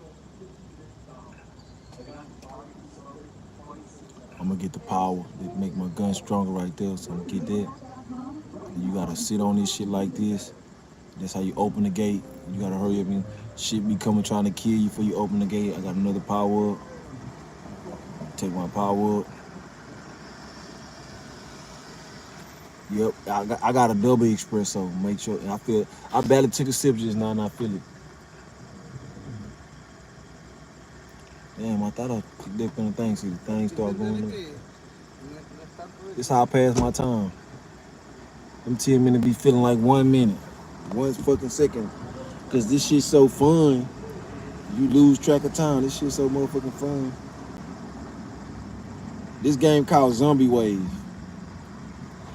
It's like a never-ending game, bro. This whole you gotta play this shit a lot to get to level up and shit. To level up your weapons. This shit fun in the bitch. This shit never get boring.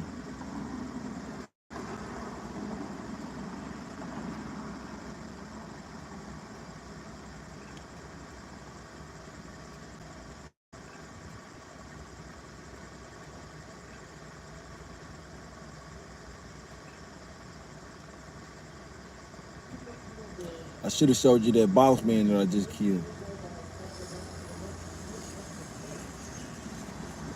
You say you only play cards?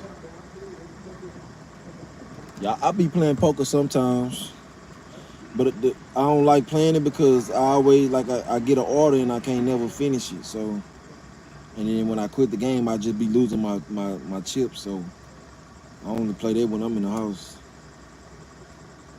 This right here, I can pause this and it'll just pause. But you know, my card games they be live games. Like it be like you playing with other people.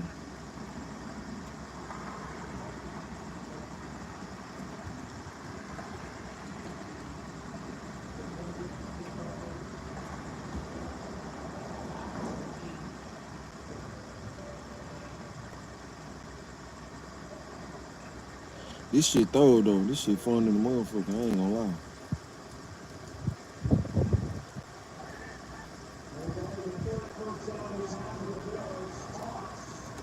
You watching the game? You doing DoorDash too? Y'all hear shit? Y'all hear shit going off? You getting them orders? You watching the game doing that? That's how I be in the NBA season. I be doing DoorDash watching the game. I don't give a fuck about no football.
All the time in Georgia. Well, it's true, we must somehow form a family. That's the way we all became the Brady Bunch.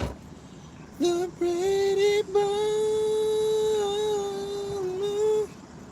The Brady Bunch. Oh, oh. That's the way that we became the Brady Bunch. And you know, Babyface to break it down like, and I love you bunch, baby, baby, whoosh, love me, baby.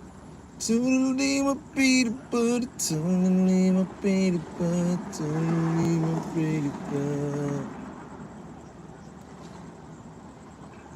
You know, Luther will break it down. Brady Bunch. Oh, shit. Brady Bunch is driving me crazy to think that my baby.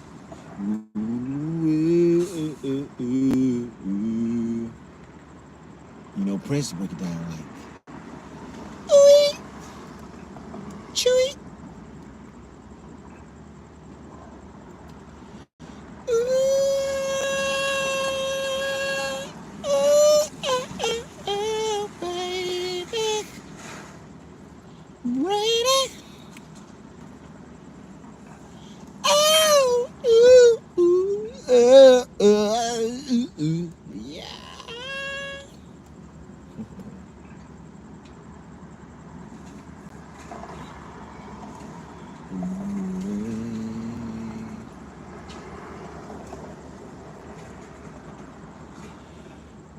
There's a story of a lovely lady.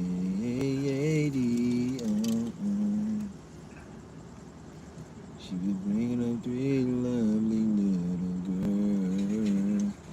All of them had her love good, like the never. The youngest one and girl.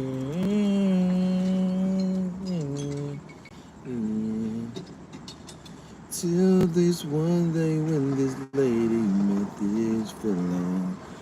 Look, Chris, if you in the chat, let me show you how the Noah sign look. I hit the question mark, the 10 minutes up, long time wait, hit that, boom.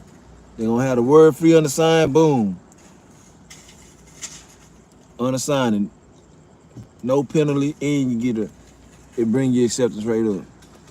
Did I just hit? They gonna ask you how long you gonna take. You say I just say I don't know, or you can press whatever you want. I always say, when they ask what's the reason for it so long, I say still preparing food, and I click continue unassigned. Got it? Did we resolve your issue? Thumbs up. They're gonna ask you what would you rate it, and I hit that. Look, before I can finish, they send me another order. Another bullshit order. But I'll take this if it's a house. If it's an apartment, I'm not doing this shit. See, it's an apartment. This is what I was talking about. Zoom in. See what I'm saying? It's $4. It's $4 for 4 miles. I'm not doing this shit. So what I'm about to do, I'm about to drive to the place. I'm gonna accept it, but I ain't gonna do it. I'm about to go drive to the store, and I'm about to go wait another 10 minutes. Yeah, y'all eat avocado, boy. I eat avocado every day. Man, so that's gonna be $7. Yeah, I ain't doing that either. That's some more apartments. I'm about to unassign both of them bitches.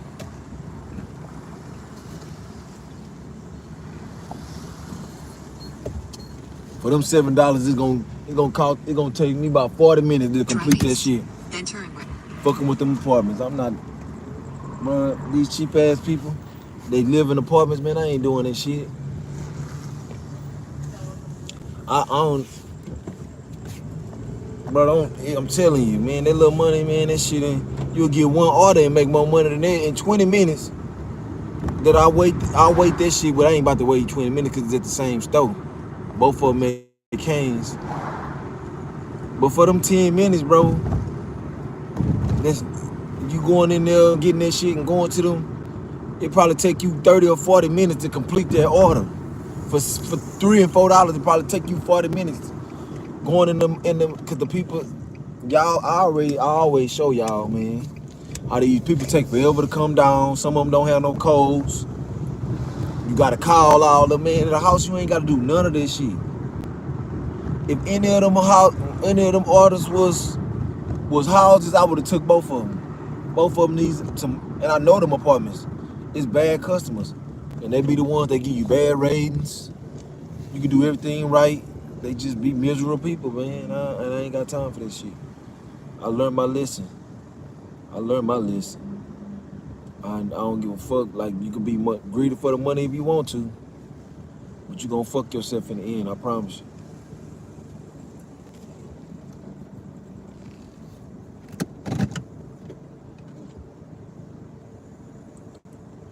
You gonna fuck yourself in the end. Ooh, that white girl shit.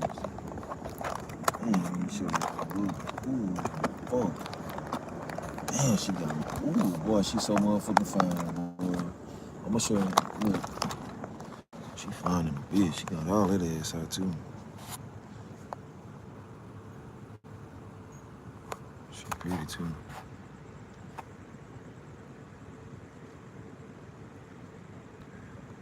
That ass look good. I'm looking at this camera. It don't look like how I'm looking at.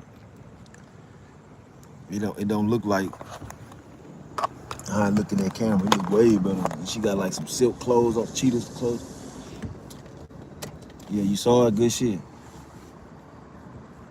But that's what I'm saying. Like, even though you need to get your 100 orders for the month over, you ain't never gotta worry about lowering on DoorDash. You ain't never gotta worry about lowering your acceptance rate if you don't want to. And even if you don't want to wait 10 minutes and you just rather decline, and you know you can keep your shit up because you can just do that every time. And DoorDash you ain't gotta worry about getting deactivated or nothing, because niggas say, damn, shorty. DoorDash, they rather you do that because they know they got all these illegals on the app. They gonna take that shit in a heartbeat. Now, don't get me wrong, those orders are good right now. They good orders because ain't no traffic, but they still gonna take you a long time to drop that shit off and go to the next one, bro. Like, no. Trust me, bro. I done this shit so many nights, just aggravated because I'm up there, $3 and $4 orders, waiting on people, trying to give me codes that don't work and shit. They don't know the code. They trying to argue with me and trying to tell me what to do. I'm like, well, how the fuck I'm gonna get up in here if you don't know the code? Like, I don't live here. They be doing all kind of shit. Be like, wait. They be telling you to wait and never come. They take forever to come. I get mad and leave that shit. I'm telling you, they gonna give you bad ratings. They just some fucked up people.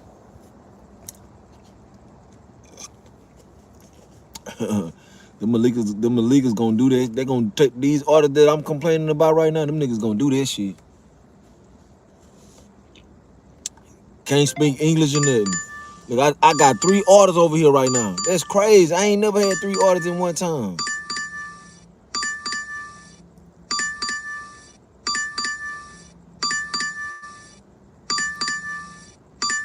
Where this shit going?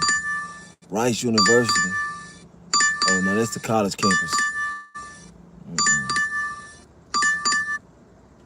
Y'all ain't getting it. Sorry. Y'all ain't getting it tonight. That hospital, the college campus, not bad. It's just sometimes them kids don't be answering that fucking phone.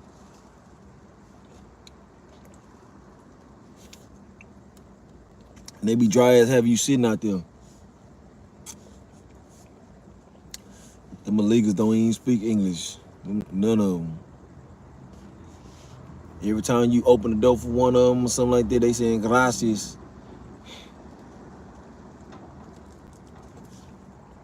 They don't speak no English.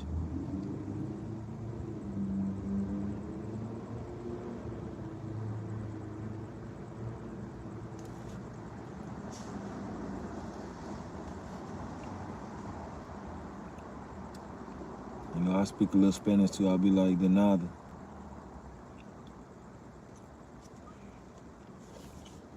Boy, this espresso good in the bitch.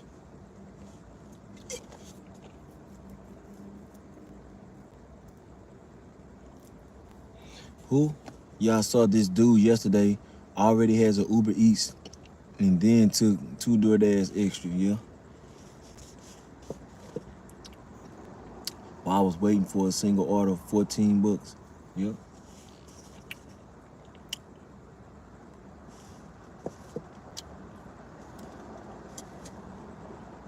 But these 2 orders that I'm on right now, one for $3 and one for $4. Oh, somebody must have canceled the order. That's why that new one came. But I'm getting acceptance rates for all these orders that I'm not about to do. So I really, the one they canceled, I got an acceptance rate for that. And both of these, I'm about to get 3 acceptance rates. And I just got one from unassigned over there at that Lane's fried chicken. I mean, Cane's fried chicken right now. I just unassigned one from Lane's. Now I'm about to unassign from Cane's. 2 orders from Cane's. I ain't tripping. I'm out all night. I ain't delivering to no bullshit ass customer. I already made a lot of money today, so I ain't tripping. I'm already over $100. I mean $200, so I ain't tripping. 2 for $7, and they both apartments though. They good. It's a good order. I mean, every order damn near good tonight, except. Bro, when going to them apartments, bro, you're going to waste all your time. I'm not trying to waste all my time, bro. I can unassign these orders for 10 minutes. My very next order can be to a house or be for more money, and it ain't going to take me no time. If I got a 10-mile order right now for $15, I'm going to do this shit. Or $12 right now. I'd rather drive 10 miles than to drive 3 and 4 miles for $7 right now, because you know what? It's going to be faster than that, because waiting at these apartments, bro, it'll take you 30 minutes to deliver one of them orders to them apartments. People don't know, man. Well, you just said earlier, Chris, how trash them how them apartments had you waiting and shit. Bro, I ain't trying to be dealing with this shit. This shit make my nerves bad. I ain't gonna lie, that shit make my nerves so fucking bad. Going to them apartments, that's why I'm not. Look how I'm talking about it. You can hear the disgust in my voice when I go to them. These people had you waiting, bro. Like, y'all ain't paying me enough for this shit. Them little $2 and $3, y'all can keep that shit. It's too much waste of my time. I'm only delivering to good customers. I'm not about to be out here wasting my gas on this shit. Like, no.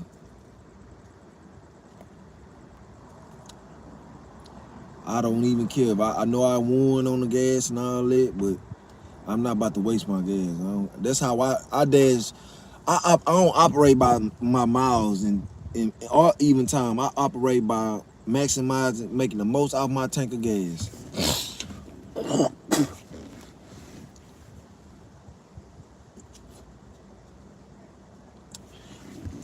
Yeah, I drive close to Jersey City, so you already know all those crazy apartments on 60th floor. Yeah, man. Bro, I really don't have a problem. I say this every day. I don't have a problem on driving nowhere. I don't have a problem with going nowhere. I really don't mind going to the apartments and waiting all goddamn day either, but they don't pay enough. It's just not worth it. Like if they was to put $15, $10 on the 3 mile going to an apartment, I take it because I know my time not being wasted. When I see that $3 and $4 shit, oh no, this shit dead. This shit dead, baby. You got the wrong dash, cause now you about to get that shit cold. Well, you ain't gonna get your shit cold from Cane's because whoever do your order, they gonna make they shit. You know, they gonna make they shit. You gotta go in the store and place the order. So the people that get their shit from Cane's, they ain't gotta worry about their food being hot. They just gotta wait a long ass time to get it. And earlier, when I started dashing around rush hour, man, y'all should have seen all them orders that was in every store that I went to. How people not taking that shit. People is not taking them bullshit ass orders, bro. And they fucked me. DoorDash fucked me so good today. When I looked at the order before, that shit said $8 for 6 miles. I took it. When I confirmed the order, that shit said 11 miles. Boy, I was mad at the motherfucker. They set me up. Well, no, I'm lying. I ain't even get mad. I was just like, man, that's some whole ass shit. I ain't even let it vex my spirit. Cause I was happy I won earlier today. Lately, I've been having to work a lot of hours just to make a 150, man. Saturday was good and Sunday was trash. This morning was amazing. I was hoping tonight would be amazing too.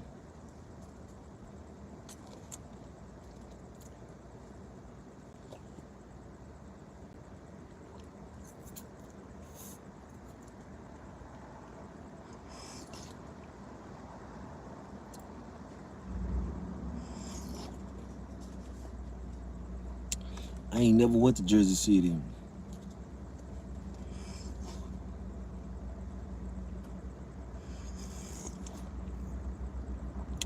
And where I like the dash shit, they took me out the promotion list because I don't be accepting all them orders. I decline so many orders. I don't give a fuck. The people, they only put this shit on there for people that don't tip. That's the only reason why they put them peak pays for $2 and $3 and shit. That's only for people that don't tip. That's why they put it in them hours, because there's gonna be a whole bunch of people ordering that don't tip.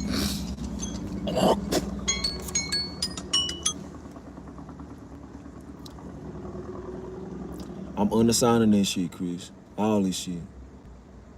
And I'm going, my acceptance rate going up. All my shit going up.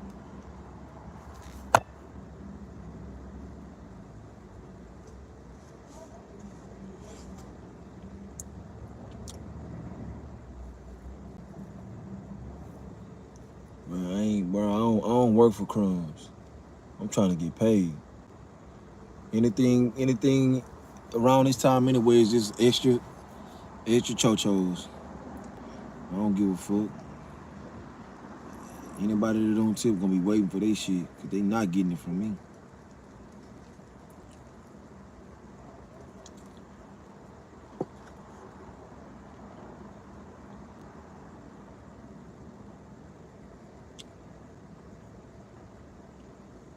What up? I was the last unified undisputed champion, probably about 25 to 40 years ago. I don't know how long it was. Last night we had a very fantastic fight.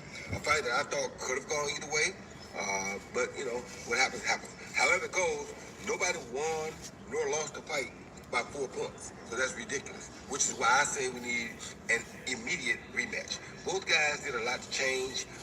Bitter Biff showed me more than he's ever shown me before about being a boxer. He actually can box, and I was surprised. B-Ball was a very good defender, which we knew. He was a good counterpuncher, which we knew. He's jumped out to the early lead, I thought, but we never know. But however it comes down, Bitter Biff did finish the fight strong or stronger. So that's why I think, in my point of view, the fight should be a draw, and let's get a rematch. You heard me? Yes. Buddy in the building. What up? I know my worth, but I like the adrenaline I get from being delusional. They keep sending me these. I'll do this one. What is this? Is it a house? Nope. Another trash ass apartment. I'm gonna be declining all this shit. We gonna be posted up, y'all.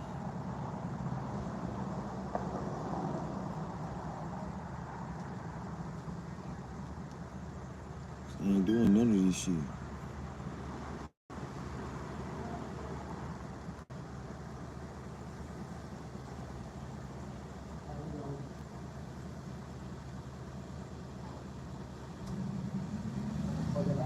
Shit sad, bro. All these people tipping $2. That shit is sad. I'm not about to be running around Houston, Texas, dropping off $2 orders, bro. Y'all got me fucked up. In fact, let me pause this shit and make sure no, not another. I'm about to move away from here. They gonna get the memo. Nah, they ain't gonna get the memo. Nobody else getting the memo. Cause I'm about to move around. I enjoy doing this shit though.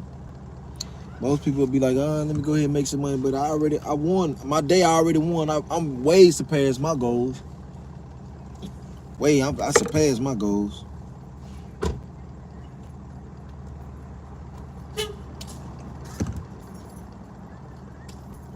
Anything I make until 12 o'clock, it's just icing on the cake.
Most people injured in a car accident make a crucial mistake that could cost them tens of thousands of dollars or more.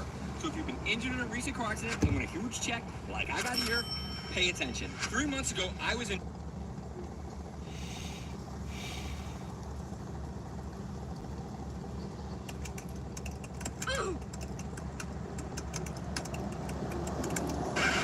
We keep them busy. Now they want to actually make money too. They're asking for too much. They're asking for too much. Pick up the order, drop it off. That's all you gotta do. Yes, sir. Yes, sir. Yes, sir. Yeah, we only pay the drivers $2. So what? And they better drop that order off and take a picture, or we might give them a violation. Boy, DoorDash played me last night with that no-tip customer. I ended my dash, man. That pissed me off so much. I said I can't take no more. It was already late. Let's see what they got for me today. Y'all heard that? Y'all heard Dash and Trader? My time. Once again, we got 40 minutes on the schedule. That's how I be. If I take one of them early, we see what they got for boy. DoorDash. I ended my dash. Watch what he saying. Yeah, we only pay the drivers $2. So what? And they better tell me if this don't sound like me. This is why I don't take them. Give them a violation. Boy, DoorDash played me last night with that no-tip customer. I ended my dash, man. That pissed me off so much. I said I can't take no more. It was already late. Let's see what they got for me today. And that's how I be. Collinsville now. We finna do that's how I be. I be just like that. We got 40 and I don't want to dash no more. That's why I don't take them. I already know. I'm gonna be pissed the fuck off. I'm gonna go over here for $3 and $4. As soon as this thing go over to $9.15, I'm gonna go to these people's house for $3 and $4, and I'm gonna be sitting there for 30 and 40 goddamn minutes. That ain't including the time that I had to wait over here, drive over here, wait on that food, then bring it to them. Then I gotta call them. Half of them don't be having no code in they fucking thing. Half of them don't answer the phone. Waste the gas, like you say. But I don't even trip off the gas because I got a Costco membership. It's just the time, bro. It be the time. It's just the collective of the time. Like me driving there, 3 miles, they might take me 7 to 8 minutes. You know what I'm saying? 8 at the most. It depending on how many lights I gotta come to. Then I get there, they don't have no instructions in there. Now I gotta call them. They ain't answering the phone. I gotta leave voicemails, and I gotta text them till they call me back. Then I gotta tell them, hey, I'm here, and they act like they don't know what the fuck. They ain't just answer DoorDash. Order DoorDash. And I'm like, yeah, I can't get in. I need a code to get in. Like, how do I even get to your house? Like, do I drive up some fuck? Do I come in the garage? Do I put a pin code? Like, they don't tell you shit. They don't put nothing in the description but listen, it's only when it's no-tip customers. Like, when a no-tip customer is somebody that tip $2, $1, or no dollars. I don't, and they just go crazy at night. They go crazy at night. And it's the same thing for hospitals, too. I deliver $3 and $4 orders. I never pass them up if it's a house. Cause it ain't no house. You know why? Cause everything gonna be smooth. I'm gonna get out the car, put that shit at their door, take their picture and burn off. It is. Time is money, and I ain't wasting my shit. That's why I ain't all this shit there. Like we looking at $3 and $4 for them orders, but that shit really worth 50 cents. All the time you gonna wait, you making 50 cents. Cause you ain't gonna be able to get them but them 2 orders for the whole hour, cause they gonna waste your whole hour on them 2 orders. Like when they sending all these orders back to back, that most people think they making money. Man, you ain't making no money. I do better sitting right here and waiting for 1 order. Well, all that time, that hour I would have wasted for them $7, 2 orders for they worth $7 because one person tipped. One of them was $3 and one of them $4. So that means one person tipped $2 and one person tipped $1. DoorDash give you $2. 10:30. Now, as soon as this thing go over to 9:15, it should change over from schedule to dash now. But I don't know if it's gonna say earn by time. If it do, I'm gonna click it. But if it don't, maybe it won't be the worst thing in the world. See, earn by time mode is currently not available, so we're gonna do earn by offer. Let's see what we get. We posted up right here by Panera Bread. That's a breakfast spot. They got Starbucks down that way. Hopefully we get something sooner than later, because I ain't trying to be waiting all day. We only made $4 last night. $4 for 4 miles, man. That's absolutely crazy. $4 for 4 miles. That's what I got right now. For 7 miles, 4 items. I don't like the mileage, but I need to go over that way anyways. We heading to Dollar General. Get us 4 items. See, shopping pay coming through. First order of the day, it happened to be a shopping order. So while we got the shopping order going, let's go ahead and talk about it for a second. I was opposed to doing the shopping on DoorDash because, you know, I didn't want to worry about keeping track of that red card. I really didn't. But I found out recently that you now can have a virtual red card hooked up inside your DoorDash app. And that makes it a whole lot easier. Yeah, so nigga, you just not figuring it out. I have my NFC turned on my device. I have linked the virtual red card. Now it makes it much easier to do these deliveries and not worry if I have the card, if I need to order a new one, did I leave it in my wallet, in the pants, is it in the car? I don't gotta worry about none of that. I can just head on over, do my shopping, and know that as long as I got the phone that I'm accepted to order with, I can pay for those items. And that's a nice little peace of mind when it comes to these shopping orders. Now, in my opinion, if you're doing shops, try to keep the item count low and the mileage low. I wouldn't consider this a low mileage order, but it is 9:30 in the morning, and it is only 4 items. So, you know, you definitely got to pick and choose. If this would have been 8 miles, even though I got to drive that direction, I might have not taken it. My GPS say I'm going 3 miles to this Dollar General. So let's take 3 miles off of the mileage for delivery, and that's gonna leave us with about 4 miles. So $13 for 4 miles, 4 items, that I can do. And my strategy is gonna be, as soon as I get done with this order, go right back to Dollar General. Because if they calling me over there, that means they probably got a higher frequency of shopping orders at this Dollar General. This is our delivery destination right here. Sure is. 4 items, shop and deliver. This is easy money. I wonder how high the base pay is on shopping orders coming out of Dollar General. We're gonna see right now. Order, $2. $13.25 is what we got. $9.75 base pay coming out of Dollar General. Wow. I definitely will be going back. Man, I ain't even gonna lie, you guys. $9.75. Base pay is absolutely crazy. Yeah. It can't be because that order was declined that many times. It gotta be some extra situation going on with the Dollar General merch, because those 4 items, I mean, the total on that order was $20, and we got a $9 base pay. So I think they might have some type of agreement with that partnership with Dollar General. So I will be doing more shopping orders for sure. If they send them to me, I will do them. But while we on the subject of shopping orders, I want to give a shout out to Brooke. Brooke sent me these screenshots, and we got ratings on the shopping screen, guys. I didn't even know it. So if you have a look right here, you can see it gives you your item count, your accuracy count, your substitution accuracy. What else you got on there? Where you see that Lifetime shopping orders, items that were wrong or missing. It gives you all of that information right there. Shout out to Brooke for sending me these screenshots. Now, I would imagine you as see a that shopper on DoorDash, with these ratings, probably prioritize or not. So looking at Brooke's ratings right here, she got 90% on the original item found. Total items found, 98%. 0 substitutions, 0 quality. All right, we about to get the fuck away from me. I just unassigned that last order. These are some stand-up stats right here. And we about to run right away from here, because ain't no... As far as what these motherfuckers ain't tipping. These motherfuckers don't want to pay. I gotta get away. They're looking for to get that good percentage. You see it's in the green, letting you know. This motherfucker parked right on side of me, bruh. Look at this shit. Man. This nigga, why the fuck? Look at all these spots this man could have parked there. This man parked right here, all up on me, bro. This nigga's weird, bro. Motherfuckers be weird out here, for real. Weird ass shit.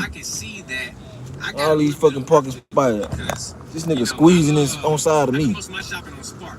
So the shopping I do on DoorDash ain't looking too good. I'm at a 68 for items found. Items that were wrong or missing, I got a 1.7, and I got a 1.14 for substitutions. So I'm gonna do some work on on improving that and getting that better. But right now, we sitting at this chicken spot where they got that chicken hot. Where they got that So chicken hot. give me a little order. Ready to tackle your debt? We can help. A Stretch Financial Wellness Vision subscription can help you visualize your debt picture, boost your financial IQ, and even look. You remember I was telling y'all how they be having cars around here with no lights? Look, no motherfucking lights, and they was pulling me over one light that was missing. Telling you boys driving while black. I'm showing y'all everything that I be saying about these whole ass racist ass cops out here over there where I was. Y'all I told y'all the next time I see one, I'ma show y'all. Look, there you go.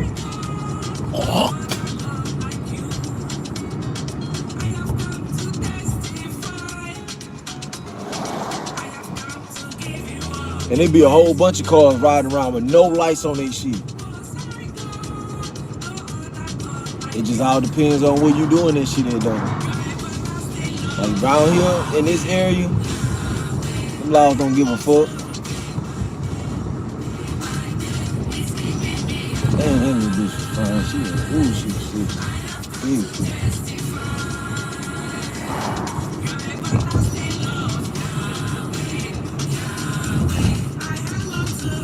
Now we sitting at this chicken spot where they got that chicken hot. Next up, we got $5.52 for 9 miles. Going on up at DoorDash. They must be chicken spot, but they got that chicken hot. Next up, we got $7.75 for 10.8 miles. DoorDash, boy. $7 for 10.8 miles. I just don't understand them 10 miles. Yeah, I don't understand them 10 miles. But I do understand this. They can kiss my ass, stick it up their ass. Kiss my ass and stick it up your ass. I ain't never fucking doing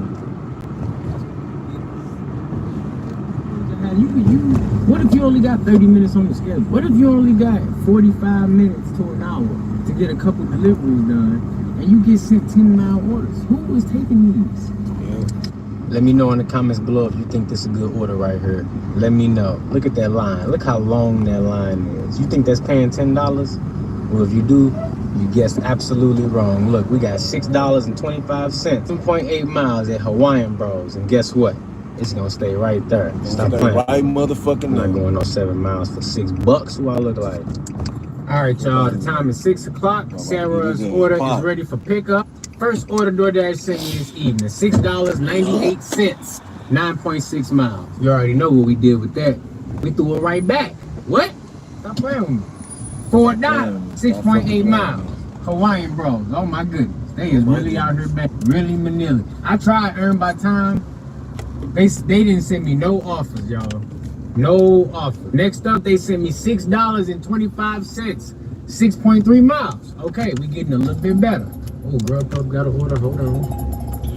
$13 for 12.6 miles. No, I'm good. But I'm like, okay, we getting closer to 1-to-1 miles money ratio. Not what I'm looking for, but it's looking a little bit better. Then they said Earn by Time might actually, now that I'm thinking about it, Earn by Time might be good for this time of night. Now that I think about it, hold on, let me pause this. Earn by Time might actually be good for like this time of night, because if I'm gonna be waiting, like say if I'm waiting an hour for like all these bad customers that take a long time, I'll benefit off of it. And the reason for that is because it's all apartments and they be wasting so much time. I'll actually be winning. I'll actually be making $14 for the active hour instead of $7. Cause they gonna take that whole hour of just 2 people, cause they take so long. I might have to try that. Matter of fact, I'm gonna try that tonight. Cause even though you're a top priority dasher, you still get the best orders.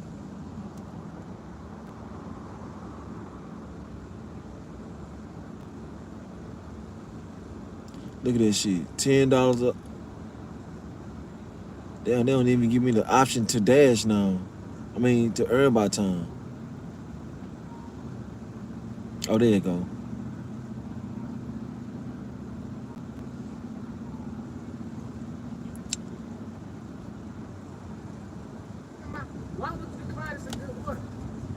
This is why I declined it.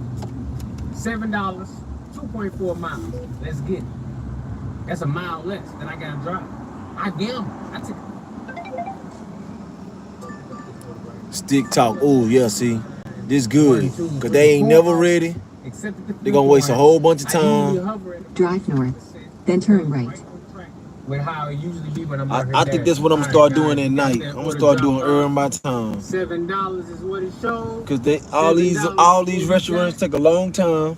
And all these customers be shitty. They take a long time, so I think that's what I'm start doing. It makes sense. Sign up and you are ready. Ain't nobody tipping. You could dash on your own time and get paid for delivering food while having fun. It's as easy as pick up some orders, drop them off, and cash out. Bitch poking. Become a dasher today. Houston got some beautiful women, bro. This shit crazy. This shit crazy how fine these women be out here. Damn near every woman be so fucking beautiful. And then they be nice and sweet, boy. In my hometown, bucketheads and shit be thinking they be trash. Ran through, these hoes be acting all. So did it, man. I be like, bitch. I be laughing because I would go to Houston. You can go to Houston and get chose. Next up, they sent me this right here, $7.25 for 4 miles, even. Right back at Taco Bell. And I know y'all gonna be mad at me for this one. I declined it. Cause check this out. Look what they sent me next. $2. Will I be on earn by the time I take my time? I don't speed on. And it's taking me outside of my zone. We declined that one as well. Then they sent me $8.25 for 5.3 miles. Buffalo Wild Wings. I'm confused why it says may need returns. Very confusing on that one. But nevertheless, that's not a bad order. $8.25 for 5.3. If I had another order with another app, that's a good candidate for a multi-app. But single, by itself, standing alone, I'm good. I ain't made that much money yet this evening. Nah, I ain't trying to do nothing like that just yet. Declined that one. Then the next one they sent me was even worse. Kinda a little better, but kind of worse at the same time. $9, 4 miles, 2 pickups, 2 drop-offs. So it's paying more, going less miles, but you kind of got to do more, so it's gonna take longer. Nah, I don't go to 2 spots and deliver to 2 customers for less than like $12. That's just not something I do. So we went on to decline that as well. That was a little stack. Then we got $9 for 8.5 miles right after that. I got some long distance customers in my zone, guys. Let me know what's the furthest distance you travel when you out trying to make your money and not trying to do no charity work. Because for me, it's like 4 miles, 5 at the most, when I'm feeling a little risky. But I ain't feeling it right now, so we declined that one. Then they gave us $5.50 for 2 miles at McDonald's. That one honestly wasn't even that bad. But I'm like, hell, I didn't decline all these orders. I might as well keep on declining until I get that banger. And it ain't always gonna be like that, but sometimes it do. They sent me this one right here, $14.50 for 5.7 miles. And I know y'all gonna be mad. I declined that mug. That's almost 3-to-1 miles money ratio. 2 pickups, 2 drop-offs. But hear me out. My zone is so busy that it's sending me. Zone busy. My zone busy too, but they sending me that bullshit. And I think this. I figured out. They said this is not gonna be ready to 10:48. So I don't give a fuck if it's ready or not. I'm waiting to 10:48 to pick this shit up. You gotta burn that earn by time. You gotta burn that shit.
You know I like that still tall, that still tall.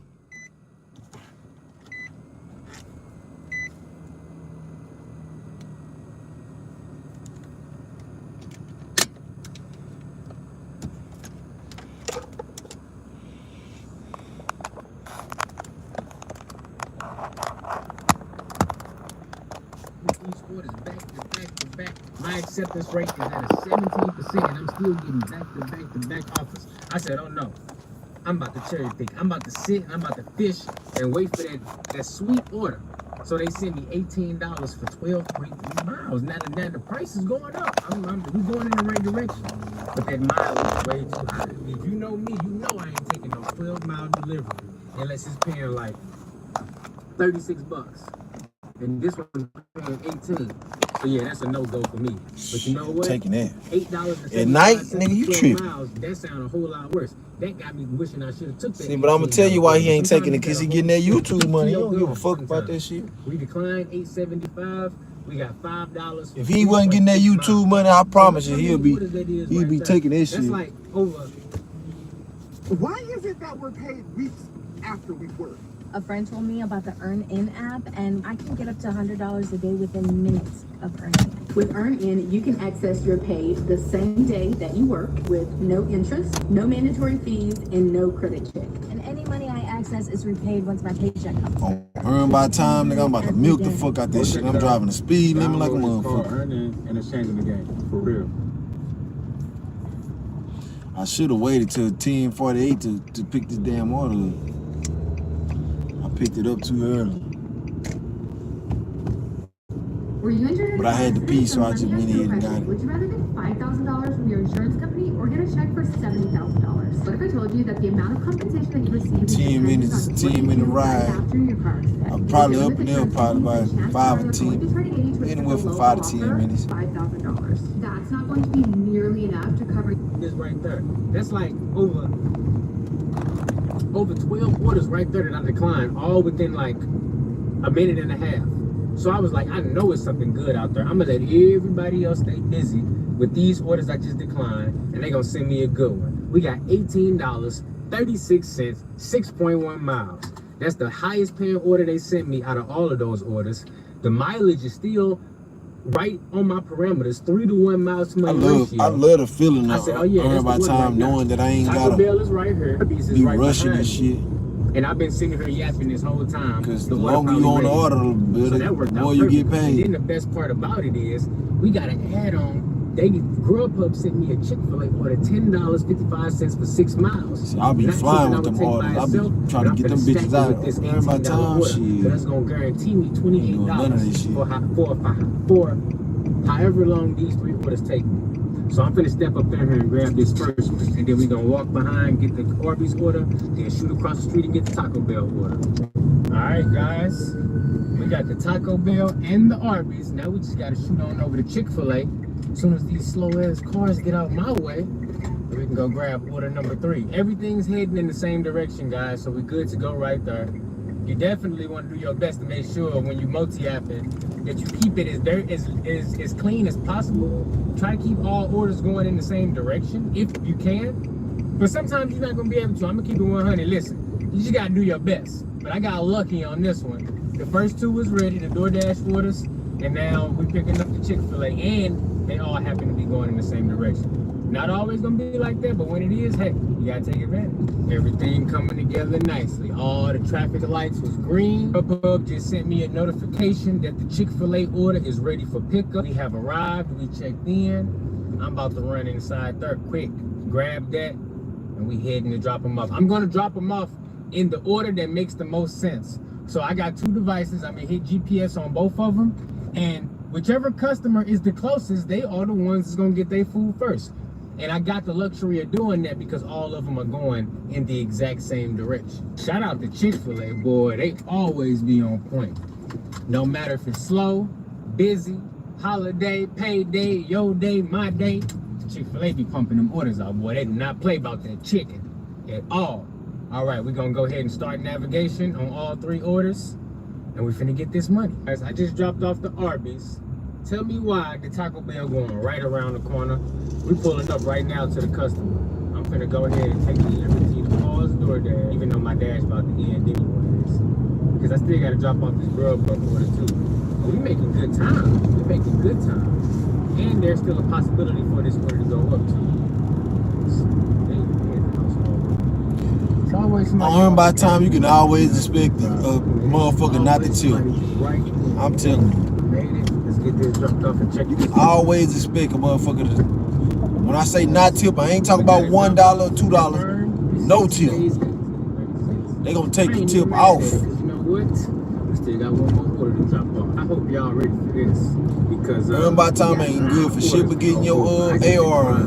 Bunch of orders. That last order paid us $18.36. You see it right there. The first order they sent me after that, $4.82 for 3.5 miles. My decline game is super strong. That order says tropical smoothie and it may need returns. How in the world are you gonna return a smoothie? Next up, we got $5 for 4.2 miles. These orders are really, really bad. Who told these customers that they can live 4 miles away and tip $2? They not my customer. Next up, we got $14.25, one item at Best Buy. And that sounds good, but it's going 11.8 miles away. So yeah, we had to go ahead and decline that one as well. Next up, $11 for 10.5 miles. That's trash. Then we got $8.80 for 5.2 miles, but I'm banned from Applebee's. That ain't a trash order. Damn, that nigga banned from Applebee's too. They can do better. And if it's busy like this, I need better. Next up, we got $5.25 for so many 4.6. fucking places, That's bro. a You no. got problems. Then we got $10 for 10.3. Upside down. That's a no. Then we got $5.25 for 4.9. Now, I ain't gonna lie to you guys. I did sit for about 20 minutes declining all these orders. And I know some people might say, well, hey, you could have took one of these orders in that 20 minutes and been done with it. And I said, you know what? If you want to take $6.75 for 5.8 miles, you be my guest. Because that's what they sent me. And I'm not taking that. No. Then they want to talk about $4.11 for 3.4 miles. No. If you're not making $158,000 per year, but you'd like to, I strongly encourage you to start a bookkeeping business. I'm about $4.11 for 3.4 miles. No, no, it's not happening. Then they send me $10, 2.8 miles at what's that, PetSmart? I said, okay, how many items? They say, look, FDA is one item. You can use your red card. Do you want it? I said, you know what? That's an order. That's my kind of order right there. These people live 3 miles away. I'm probably getting a high base pay. I don't even know how much they tip, but guess what? Everything is lining up on this order. The miles, the pay, the item, the merchant. So I don't have no problem declining 12, 13, 15 orders until I get that one order I need. I don't have no problem. Because what you got to realize is if that's what it takes to make the money, then you got to be willing to do that. And I'm more than willing. You know, I've been doing this for a little minute. I know how DoorDash do. They'll play you. They'll send you trash offers. Hide the good ones. No, don't hide that good offer. Send me that. We finna step up in here and grab one thing of Tidy Cats. You know this nigga. Heavy, but you know what? It's gonna be alright. I think we might have found it. Look how he wrote this shit. We might have found it. Where's the barcode on this? On the back? Let's see if it scans. Does it scan? Yep, it does. We found it. We good to go. Proceed to checkout. It's crazy. Good thing. This thing heavy. Maybe I'm gonna make a short out of this shit. Good thing is it ain't nobody else in here. Nobody. I lied. There's 4 people in here. They came out of nowhere. They was not here before. Alright, so we're gonna pay for this one with the virtual red card. Tap to pay. Tap it right here. See if it works. Oh, make sure when I do that. Oh, it wants me to use my finger. There we go. Just like that. I got the DoorDash red card. I ain't even gonna lie, guys. This cat litter is heavy. Get up in there. There we go. But you know what? Cat litter $10. Heavy than the motherfucker. Made it to the drop. Even a small man. bag. I'm telling you, new shopping pay. Have a higher base pay. We got a $4.50 base pay, $5 tip. So look, if you a DoorDash driver and you trying to increase your earnings, go ahead and turn on that red card. Use the virtual red card so that you don't have to worry about, you know, keeping track of it. If it's in your wallet, none of that. Because it's definitely worth it to get a chance at getting that increased base pay. It definitely is. Look, that's it for me tonight, guys. I made 40.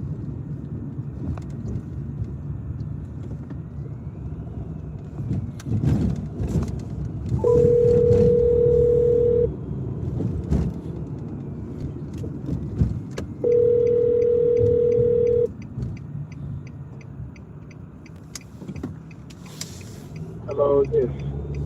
I am right. Huh? Hello? Yeah. Where are you? Is you behind me in this white car? Oh, that's you in the Charger? Yeah, there. All right.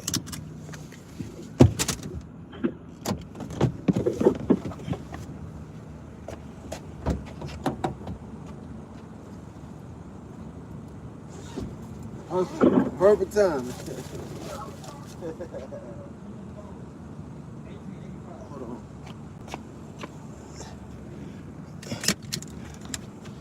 I ain't never go to the screen. Ain't no code. No, it ain't. Ain't no code. Ain't no code. I'm telling you, I just completed it. All right. Yes, sir. What's tonight? In about an hour and a half, and I'm cool with that. So look, if you made it to the end of the video, I appreciate you. Just got another one. A McDonald's order for 1 mile. See, now they Drive west on Summer Street. See, this how they then, fuck you. in a quarter mile, turn now they want to send you, now that you don't earn by time, they want to send you these liberty ass orders for no tip. DoorDash think they slick. When I was on earn by offer, they sending me all the no tippers for far as my bullshit ass miles. I don't give a fuck. Still gonna drive slow. Take my time. Another beautiful day in suburban paradise, with only the peaceful sounds of... So the Mexican monster, David Benavidez, was on record saying that he's gonna be Canelo, Bivol, and Beterbiev. He has the style to break all of them down. Check it out. And then go up to 75, Bivol, and then maybe Beterbiev. I know that's possible, and I can accomplish that. So. And what happens in those 3 fights? I beat all of them. I find ways to win. That's what makes me so dangerous. I can break down any type of style. You see me break down Bivol, you know what I mean? So, but it's gonna be great fights, man. I'm really excited. I saw you spar people. I love that fight. You and Bitter Vibe. I like that fight. You and Canelo. You have a lot of options. Well, that's... No, you will whoop Canelo. I know you. I don't know if you're gonna whoop Bivol. I don't think you been. I love you, David, but I don't think you fucking with Bivol. No doubt about it. If David Benavidez can beat Morrell and go on to beat Beterbiev and Bivol, forget about Canelo. Benavidez at that point is not just going to be the Mexican monster. He's going to be the world monster.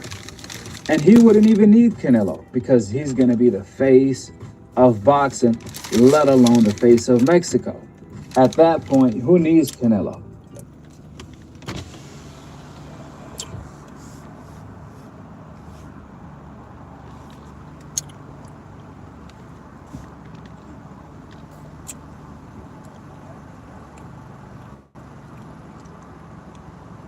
Hi, busy your mobile app today? No, ma'am, I got a DoorDash. Give me a second window, please. Thank you.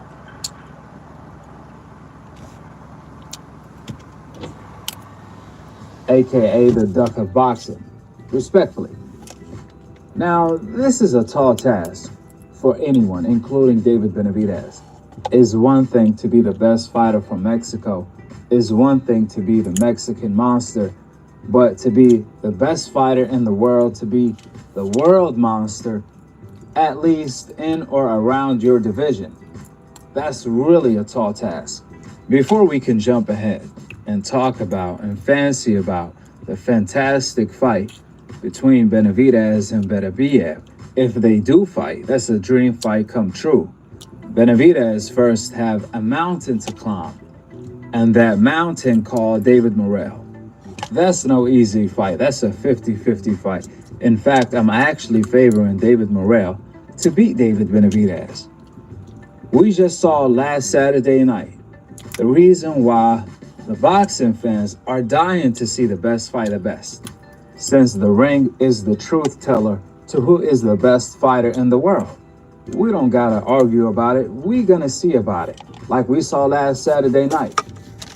A classic legendary fight between two legendary fighters, Beterbiev and Bivol. That's the type of fights that the sport of boxing has been missing. See, this is why I love to earn my time. Right here, this is why I love to earn my time. Cause look, this motherfucking line ain't moving. I would have been pissed off if I was on earn by offer right now. I'll be pissed off. I'll be blowing that motherfuckers to back up to let me get the fuck up out of here and all that. But I'm happy right now. I'm so happy. Here, we got two of them. Tyson Fury versus Usyk, a candidate of the fight of the year, and of course, Beterbiev versus Bivol, another candidate of the fight of the year. And of course, earlier this year, we had another great fight, and that was Devin Haney versus Ryan. However, Ryan cheated and ruined the moment. He ruined his legacy. He ruined his career, and that's why the win was erased from his career, from his record. Nevertheless, this is why it's important to see the best fight the best to determine who the best is. And we have another significant fight coming up, which is David Benavidez versus David Morrell. The battle of the Davids. It's exciting times. We have a mini tournament in the light heavyweight division because the winner of David Benavidez versus David Morrell could end up fighting the winner of Beterbiev versus Bivol rematch. And if there's no rematch, they could end up fighting either Beterbiev or Bivol because Bivol is still a top dog.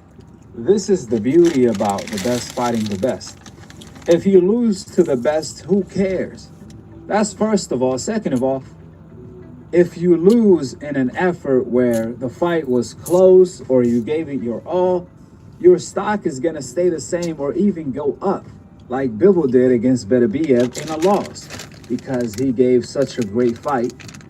The fight was competitive. The fight could have had went either way. That's how close the fight was. Due to that, that's not going to be the ending of his career just because he lost. In fact, his stock went up, which is my point exactly. Benavidez could end up in the same shoe. If he loses to Morrell in a close fight, who cares? He can still go on to fight Bivol, who lost to Beterbiev, and Morrell can go on to fight Beterbiev. Like I said before, this could end up being a mini tournament where the winners fight each other and the losers fight each other. Then they can go back and fight each other again. Or mix it up. A loss do not define your career. It's more so how you lose anyways, and also how you bounce back, more so than losing. With that being said, in my eyes, if I'm being honest, even though Benavidez is so confident that he feels he can beat Beterbiev, Bivol, and Morrell, I actually think differently. I think Morrell, Beterbiev, and Bivol will beat Benavidez in close fights, very close, thin fights. So if Benavidez can prove me wrong and prove the world's wrong and beat them, like I said, he's going to be the world monster at that point. And a quick disclaimer, I picked Andre to beat Benavidez as well. And we saw how that went. He completely smashed Demetrius Andre. When that does happen, though, you have to give credit where credit is due, and that's why David Benavidez is on the top 10 of new media pound-for-pound list. I actually have Benavidez over Canelo on our top 10 pound-for-pound list. Therefore, Benavidez is just going to keep climbing up the ladder, beating the fighters we don't think he can beat, like Morrell, Beterbiev, and Bivol. In fact, styles do make fights, and I think Beterbiev. Seize the charm at your table with this Sanrio plate. Perfect for fruit, snacks, and man, these motherfucking ads be making me want to buy YouTube Plus so bad because I get tired of these shit. And Bivol. In fact, styles do make fights, and I think Beterbiev is the one that's going to give Benavidez his toughest fight. That's the most dangerous fight for Benavidez due to Beterbiev's power and the fact that Benavidez is going to be standing right in front of Beterbiev. And that's something you can do. So that's his most dangerous fight. And then after that is Morrell. Then after that is Bivol. I think Bivol might be the easiest fight for Benavidez, stylistic wise. However, you never know, because Bivol is the most technical fighter of all of them. The most gifted is Morrell. And of course, the monster of them all is Beterbiev. So these are exciting fights. And there is no shame in losing to any of these guys, because these are the monsters of the light heavyweight division. These are the monsters that got Canelo shaking in his boots. Whenever you mention Benavidez to Canelo, he leaves town. Whenever you mention Bivol to Canelo, he leaves the country. Whenever you mention Morrell to Canelo, he leaves the planet. Whenever you mention Beterbiev to Canelo, he does instant transmission and leaves the universe. Canelo is avoiding these guys for a reason, because he don't want the rest of his career to be a short season. Furthermore, Benavidez said he has the style to break all of them down, and I want to see it. I can see how Benavidez thinks or believes he can break down Bivol or Morrell, because obviously they're going to be the matador and he's going to be the bull.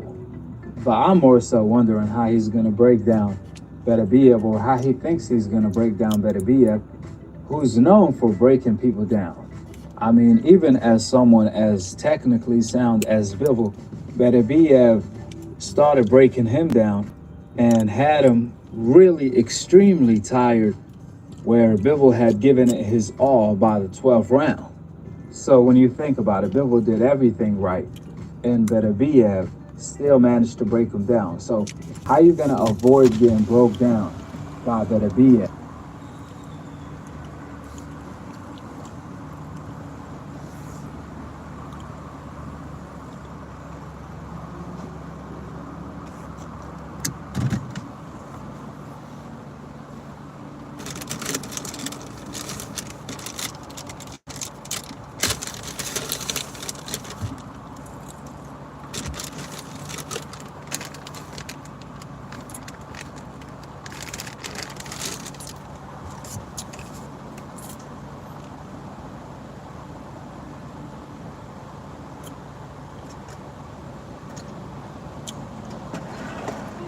I got a DoorDash for C01.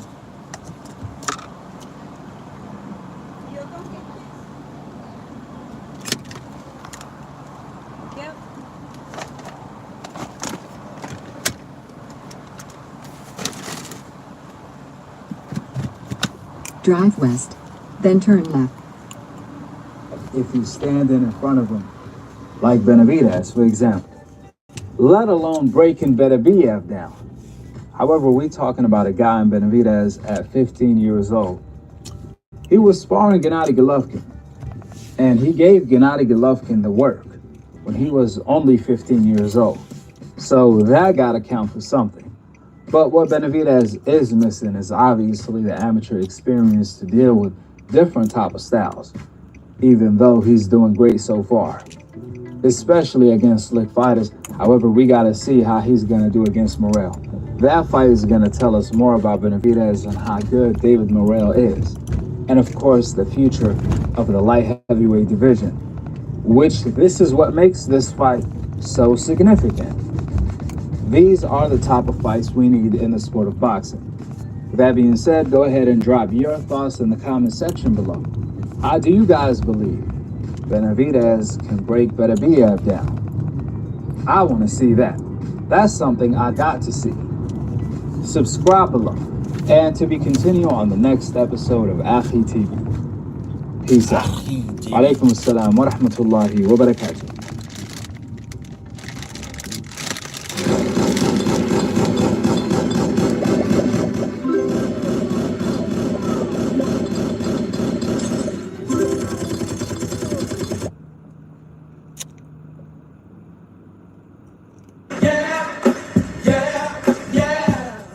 Dante's Boxing Nation, what's going on, guys? Okay, so now when it comes to Canelo Alvarez, he only has a couple of options. At least if he wants to fight somebody with a name, if he wants to be involved in a big fight. Bivol is still a good option because he had a really close fight with Arthur Beterbiev. And Bivol said he's willing to go down to 168 to fight Canelo Alvarez. And then you have the winner of Morel and Benavidez. Now, and if one of those fighters ends up winning and they look really bad winning, I mean, like maybe they got knocked down a couple times, they were really hurt, rallied back and won the fight, Canelo, he might just take the bait and take that fight. It would be analogous to when Juan Marquez, when he was avoiding Tim Bradley, he avoided Tim Bradley for years. Then all of a sudden, after Tim Bradley had that war with Ruslan Provodnikov, that's when Marquez, he thought that he could take him, and he ended up losing to Bradley. Okay, and the last option for Canelo Alvarez would be Terrence Bud Crawford. Terrence Crawford and Turkey Al-Sheikh, they have been pushing really, really hard for this fight, and they might end up getting it. But I do believe that when Canelo thinks about Crawford, he gets Floyd Mayweather flashbacks. One of the smallest guys he's ever been in the ring with that completely dominated him. It's just amazing when you think of Crawford's size, and there are so many professional fighters that are picking Crawford to actually win this fight against Canelo Alvarez. Here's what Kenny Ellis had to say about that potential fight. How do you feel like Crawford carries the weight up to 168? I think Crawford. I think Crawford carried the weight well.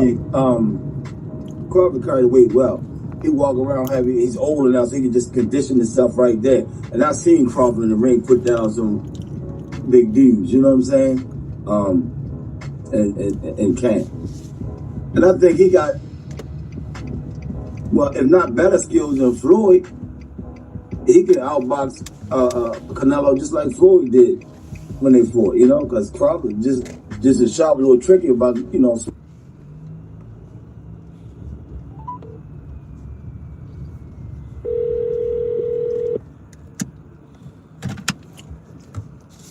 Hello? Hey, this is your dasher. Where is the black box that you're talking about? Cause I just turned in this alleyway and then I don't know where it is. I don't know where I'm at. An alleyway? Yeah, it's like your apartments and it's like a alleyway just with Oh, is it like the garage? No, it's no garage. It's like it got a number 1 sign.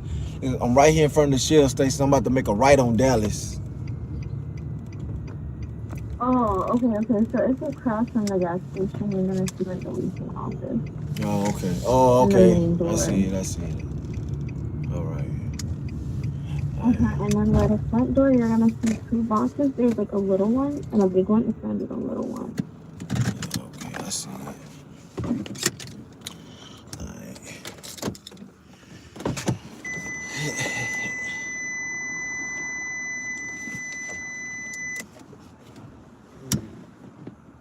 All right.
fight small guys like Amir Khan.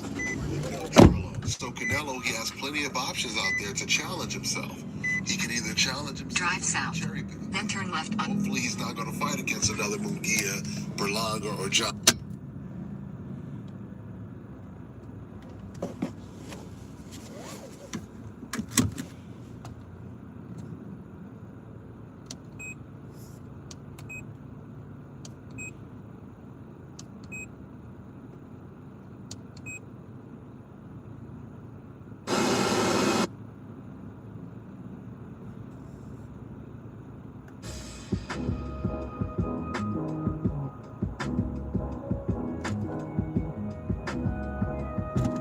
Let me tell you guys about Issa Israel Law Firm. It is a full-service legal practice based in Denver, Colorado, an emerging hub for combat sports and high-altitude.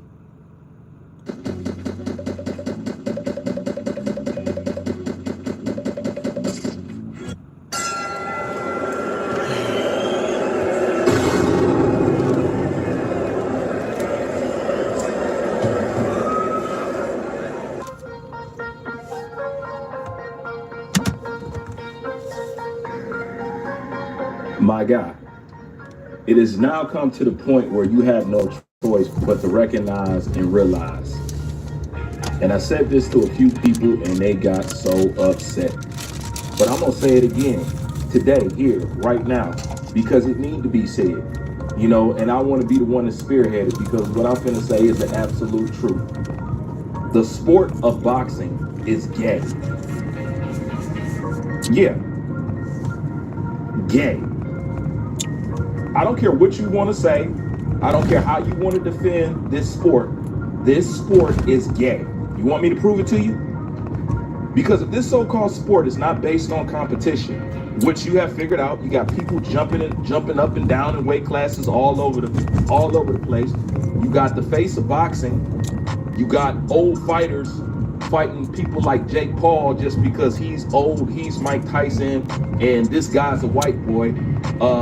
You got people over here doing franchise champion, scared of rematches, not wanting to fight each other, right? So if the sport is not based on competition, which is clearly not,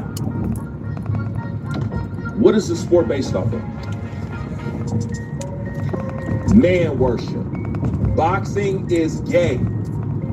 I'll argue any of you down. Nobody can deny what I'm saying because there's no competition, you know, in the sport of boxing. We're not following any rules anymore. You can cheat, you can skip over people, you cannot fight, you can take drugs, you can do this, you can do that, you can cry, you can whine. What can't you do in boxing? We do it all. We got YouTubers fighting YouTubers, this and that. So what the hell is the sport based on? Man worship. That's the only thing it can be based on because truthfully, you can't call this a sport because it's not based off of no competition that anybody is following, including the face in boxing, including arguably the second face in boxing, and anybody else, okay?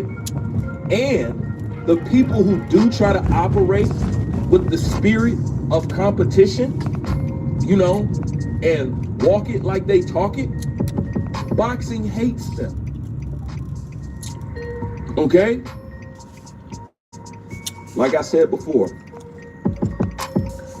boxing hates the talented and promotes the mediocre. It's just a fact. So if it's not based off competition and we hate the people that are being competitive and the best fighters are the ones that we ridicule and try to say ain't done nothing, like the Crawfords, like the Devin Haney's of the world, like the Anthony Joshua's of the world, the people who has done the most is the people we say don't do nothing. And the people who don't do nothing, we give them credit for doing the most. Once again, audience. So what the hell is the sport based off of? Man worship. I'm trying to wait for you to see if you can come up with another conclusion. You can't. And once you accept it, then you'll understand the fan bases. Oh, that's why they act so gay and all that. Yeah, Yeah, because that's all this sport is about. Loving a man. Worshiping a man. You don't care if he's the best. You don't care if he got flaws. You don't care if he's tucking his tail. You don't care. You just want to be able to gloat over him. The Lomachenko fans, the Gervonta Tank Davis fans, the Canelo fans, y'all just want to gloat over them. That's some sassy, zesty ass shit. And y'all wonder why I don't show back up here to upload every day like I used to. Because the sport is too damn gay. Amongst other things. Cooning, bigotry, and all that. To be honest with you, to even talk about this sport is a fucking headache. At least to me. Yeah. I rarely enjoy anything about this fucking sport because it's so fucking gay. You know? No offense to homosexuals or nothing like that. You know what I'm saying? Ain't nothing wrong with however you swing. It ain't my thing. That's not the point of what I'm saying. But to be a highly, supposedly testosterone sport, this is a man's sport. Okay? It's one of the most manliest sports out there is gay. Yeah, you got boxers kissing boxers. You know? Come on. You got boxers wearing purses, painting their nails. Come on, man. What's masculine about that? And you wondering why we're bickering amongst ourselves like a bunch of females. Now you understand. This is why we bicker like fucking females. You know, and have to argue everything but facts. Is that not operating like a whole bunch of women? And I hate to even insult them like that because a lot of women I come across is way more mature in the sport of boxing than most men. Fact. More knowledgeable about boxing too with that than most you men.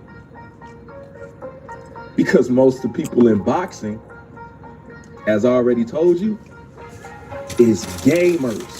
This sport is gay. Ain't nothing you can say, nothing. You get pissed, you can get mad. I don't know why you would get mad, but it's true. It's 100% true. Because if we're not holding them to the flame of competition, then what the hell are we doing? Worshiping men. Like, comment, subscribe. I'm out.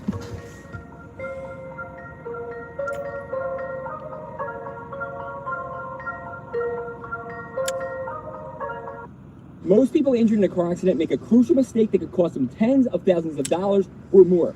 So if you've been injured in a recent car accident and want a huge check, like I got here, pay attention. 3 months ago, I was injured in a car accident. I was rear-ended by a truck and was left with bad injuries to my hip and my back. I wasn't able to work and had a pile of personal medical bills. And here...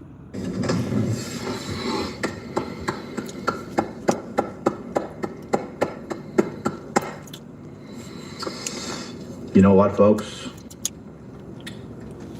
Sometimes in life, you gotta clap for yourself. Starting off, you know. I got a DoorDash. It's gonna be second window, thank you. That's what this video is gonna be about, and a few other things. The 100K party will be postponed until further detail because I have to get my setup going still. So I want to make this video about, you know, some deeper things right now. But as you guys know that are on my channel, we hit 100K, we hit the milestone. It's a very nice milestone. I knew I was going to hit it since the very first day I started YouTube, and we're here. And like I said, guys, sometimes in life, you have to be your own biggest fan. You have to be your own cheerleader. You have to be your own motivator. You have to get up every day and do things by yourself. Push yourself forward every single day when nobody else is on your side, nobody else is on your team, nobody else gives up at the end of the day. And that's the way life be sometimes, man. And that is a part of the message today in this video, is that, you know, you can do whatever you put your mind to. You can do absolutely anything if you believe in yourself. You don't need nobody else to clap for you. You don't need nobody else to be in your corner at specific times. And let me tell you something, you will not finish with nobody in your corner. You will have the people that you deserve in your life, and that's what will happen. So I appreciate all you guys for the support over the years. It's been 5 long years. For those of you that don't know how long I've been here or doing YouTube for, it's been 5 years and a month. Basically dead on. I started off in a small 1-bedroom apartment, and I'm basically doing the same thing I'm doing today. It's just positive messages, positivity.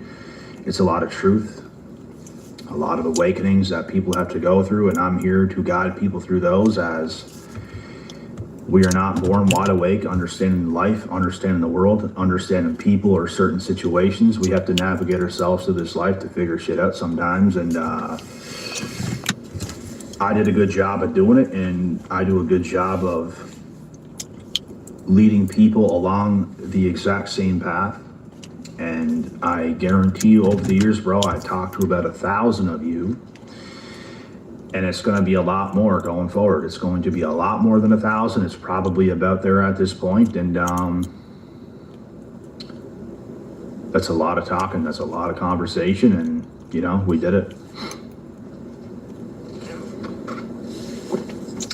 I also have proof of that too. That is not an exaggeration. My cell phone is loaded with numbers. My cell phone is absolutely loaded with contacts, so it's all there.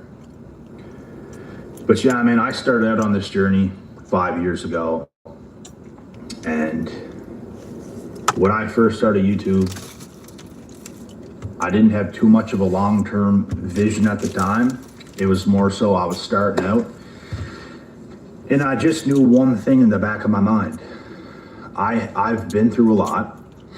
You know, I started YouTube after I've already been through a lot of experience in life. It just got to the point where things just kept building up and up and up and up.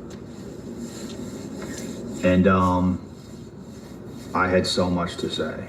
There were so many things I wanted to speak on. There were so many things that I needed to tell everybody else, because I've been through a lot, I've overcome a lot, and I needed to tell other people those things so they could know the things I knew, because it was changing my life. So that's how it started. And as I continued on my journey, I continued to go through different experiences, learn more things, got more knowledge, got more wisdom, and it just kept going and going and going. So that is how we got here today. And you know, it all starts with taking that first step, taking that first leap, knowing damn well you can do it, and putting yourself out there, going out there and doing the damn thing, man. Some of you guys struggle with your dating. Some of you guys struggle with your finances. Some of you guys struggle in your own personal lives. All of these things can be fixed. You just have to be willing to put yourself in the right position. You have to be willing to be able to see this shit from afar and understand that it's possible to have success where you don't. There's a lot of people that have a bunch of success, and it's like there might be one area of their life where it's lacking, and because of it, it feels like life is not complete. That's most people, bro. It's so fucking hard. It's so hard to have everything spot on in your life. There's a lot of people that have no areas of life going good.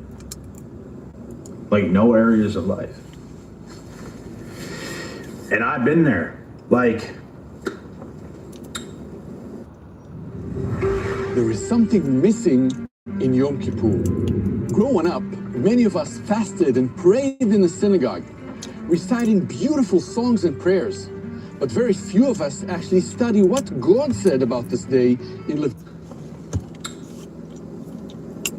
it's inevitable. To be in that position, bro, like, it does not define you in that moment.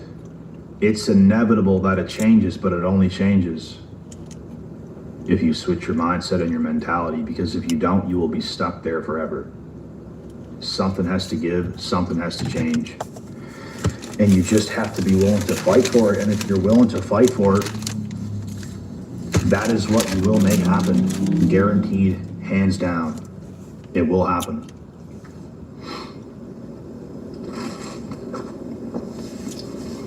So 100K is where we are now. 100,000 subscribers. Next goal, 250,000, I guess. Next goal after that, 500,000. Next goal after that, 1 million. And we'll see where this road takes us. We will see what's going to go on. And, you know, this is a never-ending thing. This is only the beginning. I feel like I'm just still getting started, and my best is yet to come, because I'm always going to keep getting better. Every single month, every single year that goes by, I will be different. I will change. I will make improvements.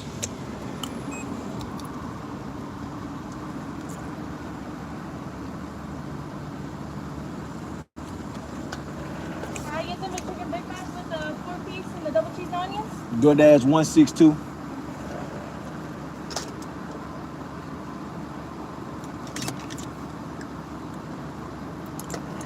Sign this up for me, please.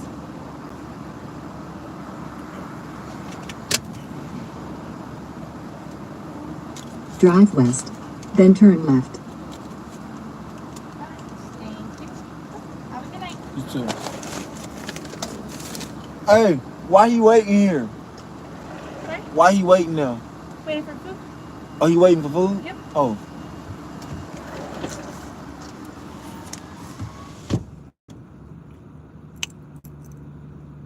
Improvements. And I'm always going to have more stuff and different ways of delivering certain messages. So I'm still in my 20s. I'm still fairly young myself, and that is why my best is yet to come. If you guys see most of the people that's doing their best work, they're older, they're more experienced, they've been through more, and they help more people because of it. I was fortunate enough to go through lots when I was young, so I could start at about 24, 25. I think that's bare minimum. I think to start helping anybody would be bare minimum at that age. Most people are not even qualified till about 30. But if you're lucky, you could start around that age. And to be honest, man, I was always the type of guy who was always Turn right, helping people. then in 200. I had that gift since forever. So it's what I've been doing. And I even tried taking different paths before I was doing what I'm doing now. And it did not work out, because it's not because I wasn't good at what I chose to do. It's because I was greater at what I do today. And that is what happens sometimes. Sometimes we will think we want to do something, we'll pick something, and the whole time, that's not what was destined. Even though we think we're good at it, even though we think it's what we're supposed to do, it's just not destiny. Destiny is where you will be led in the end. And it's more so not even about what we want to do. It's what God makes happen. That is destiny. And if we put our egos to the side and we let go and stop forcing things. Want to get paid today? Same. The Earn-In app gets you paid as you work, not weeks later. You can get up to $100 a day with no interest, no mandatory fees, and no credit check. So, whether you need cash today for bills and groceries, or you're planning for tomorrow, Earn-In helps you get more out of every day. Download Earn-In today. And stop forcing things, then he will allow space for what's meant to happen. And that's what we all have to understand. Life is a journey, bro, and it's a never-ending thing until it's actually over. We have an opportunity every single day we wake up, and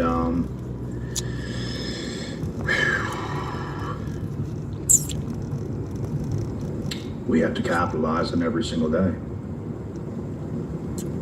That is what we have to do.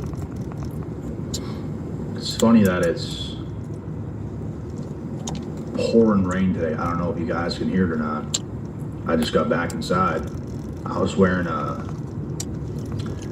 like a sporty jumpsuit type of outfit. Took it off now, but soaked, just completely drenched.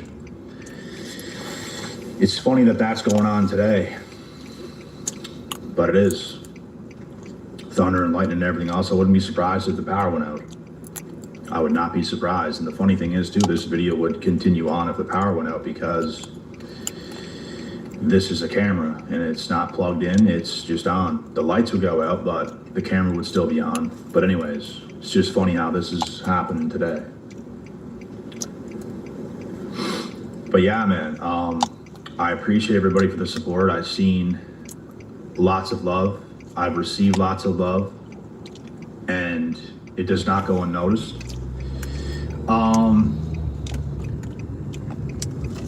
You see the hate as well. That does not go unnoticed. Nothing does. And it is what it is, man. The love, the hate, it all is the same thing at the end of the day. It's going to propel you forward, and it's not personal. If people want to hate, bro, it's not like, oh my God, like he said, she said this about me. It's not about that no more.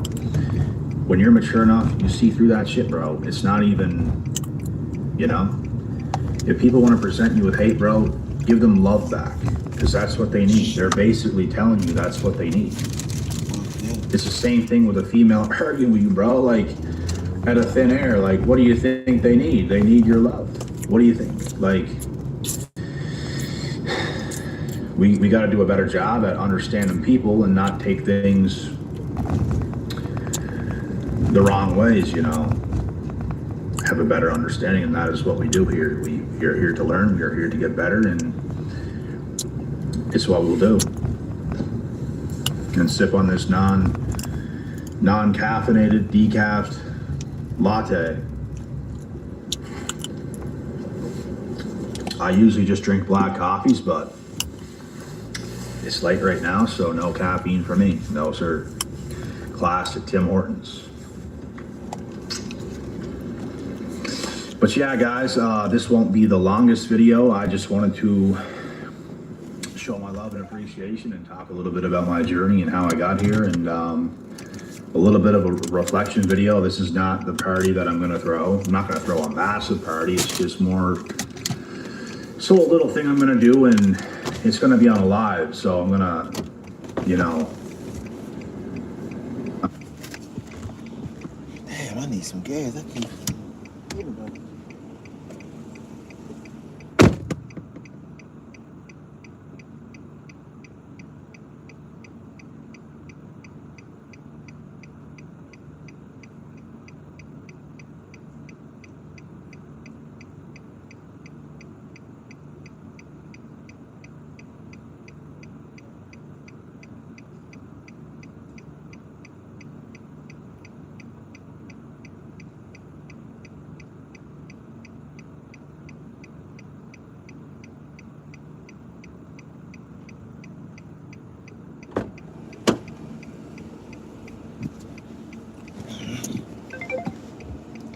Whole city came out just to see me rhyme. Drive east on Fegan Street, then turn left onto Jackson Hill Street.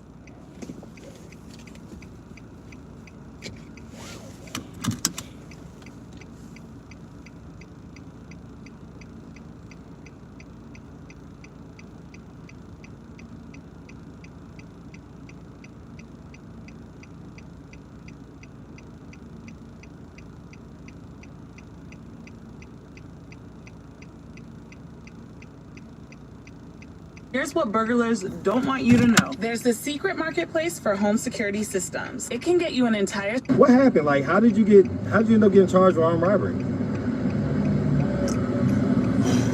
It's not good to talk about your case when it's open too much, so... Well, I mean, don't say anything that's gonna, get you in trouble, Literally, but I'm just not. kind of give us an idea of, like, what happened and how you ended up in this position. Okay, so basically, I was on a bus. Oh, Lord. So you started dancing in front of the police station? Are you kidding me?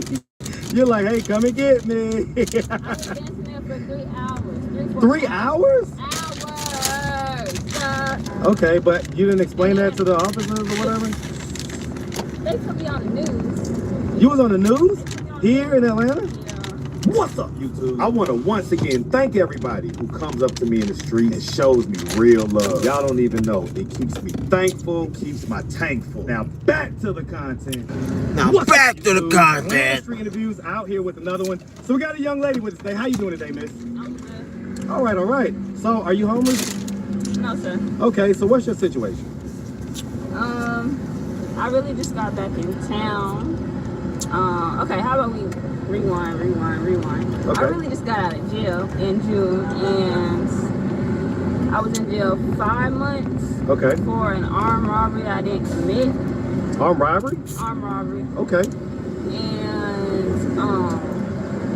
And yeah, after I got out, I went back home to where I stayed. Well, where I'm from, Portland. Okay, Portland, Oregon. Yeah, Portland, Oregon.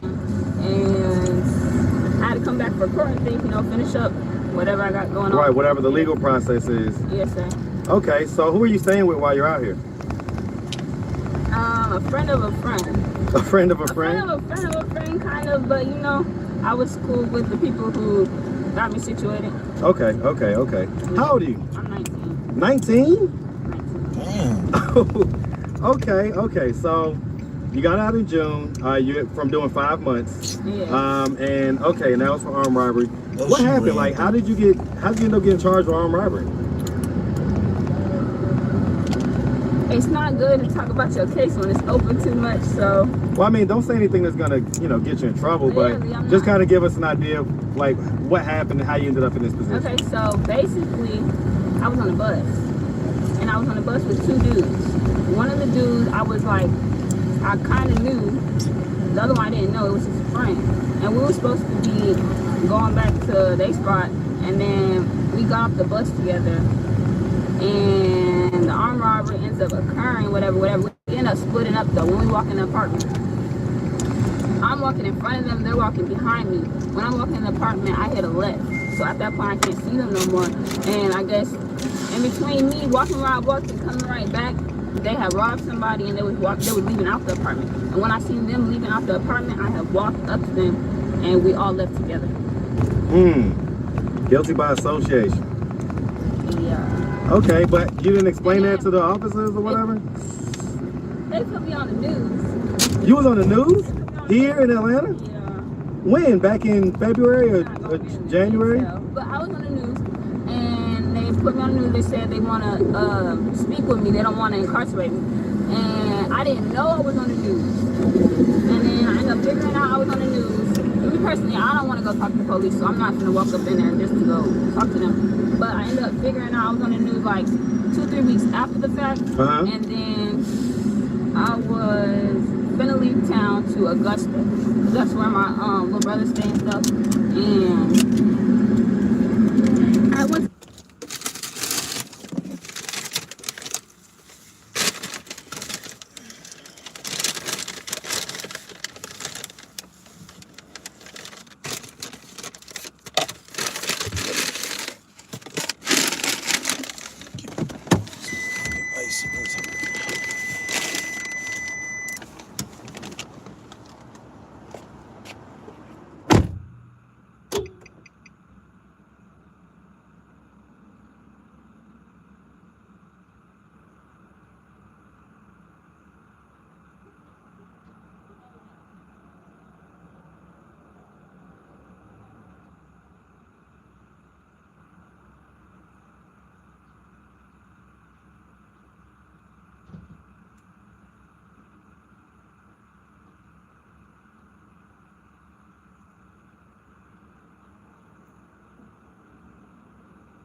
transfer my motherfucking funds out of here.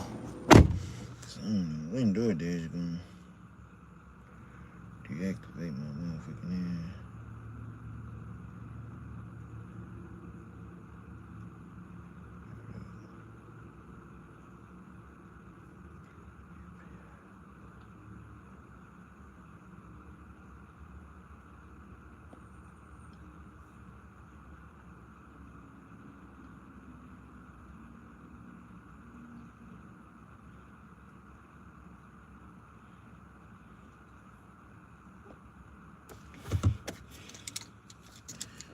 All my totos.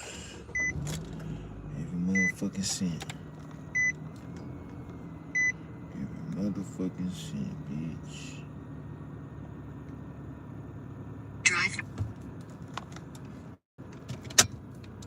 There's no roof so they can see me shine. There's no roof so they can see me shine. Only a matter of time. I dedicated, put it all to the grind. A guy? Was it one of the two guys that had did the thing? Okay, so it's just another guy that you, okay. So, where was I? You went to go say goodbye to the guy. I went to go say goodbye to this dude or whatever, but what happened? He was mad at me. He was mad at me for nothing, because I didn't do nothing, but like, basically from hearsay. Some other girl want to tell him that I did something with whatever. Drive north. See, DoorDash think they slick. Now I'm on earn by time, right? Now they just sending me small ass distances. They ain't sending me them long ass distances so I can rack up that time on their ass. See, them orders that I never do on earn by offer, I do that shit on earn by time. Cause them orders that I'm gonna be doing by offer when they be sending them fucking $4 and $5 orders for 10 miles, gonna turn into $14 instead of what's 3 hours? I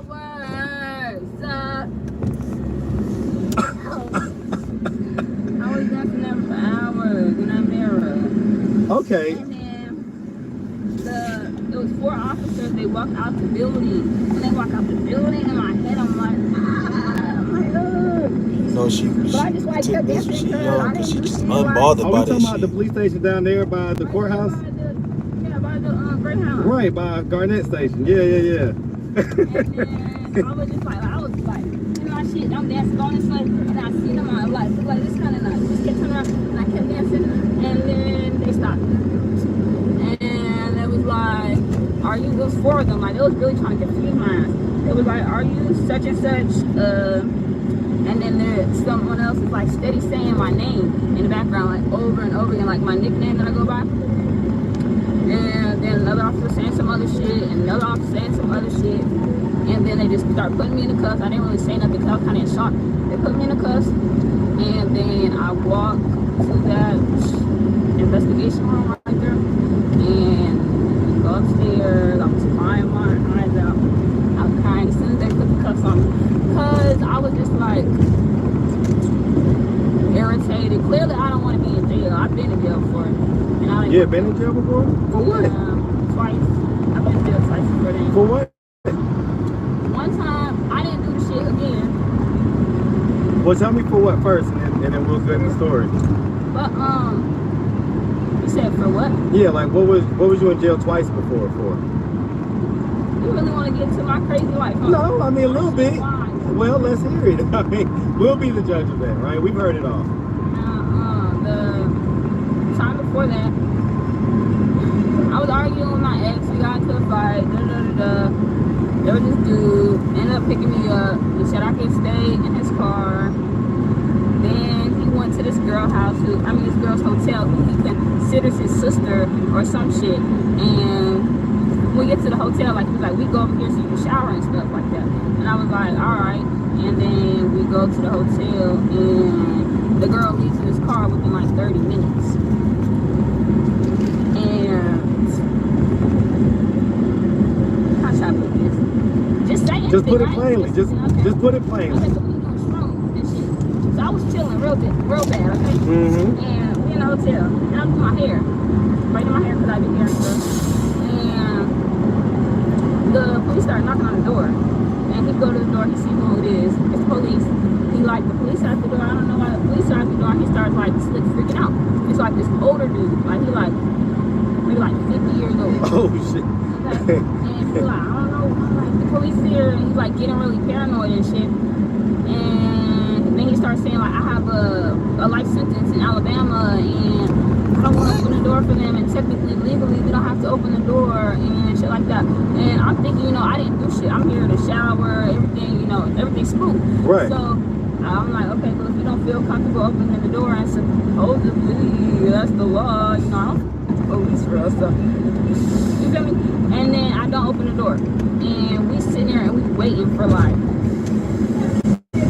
4 hours, and the police knocking on the door, and then they got the door open and the latch right there, and they sitting there like this trying to get the latch off, and they saying shit, but I wasn't listening. Like, I don't know, something told me open the door, but I don't know.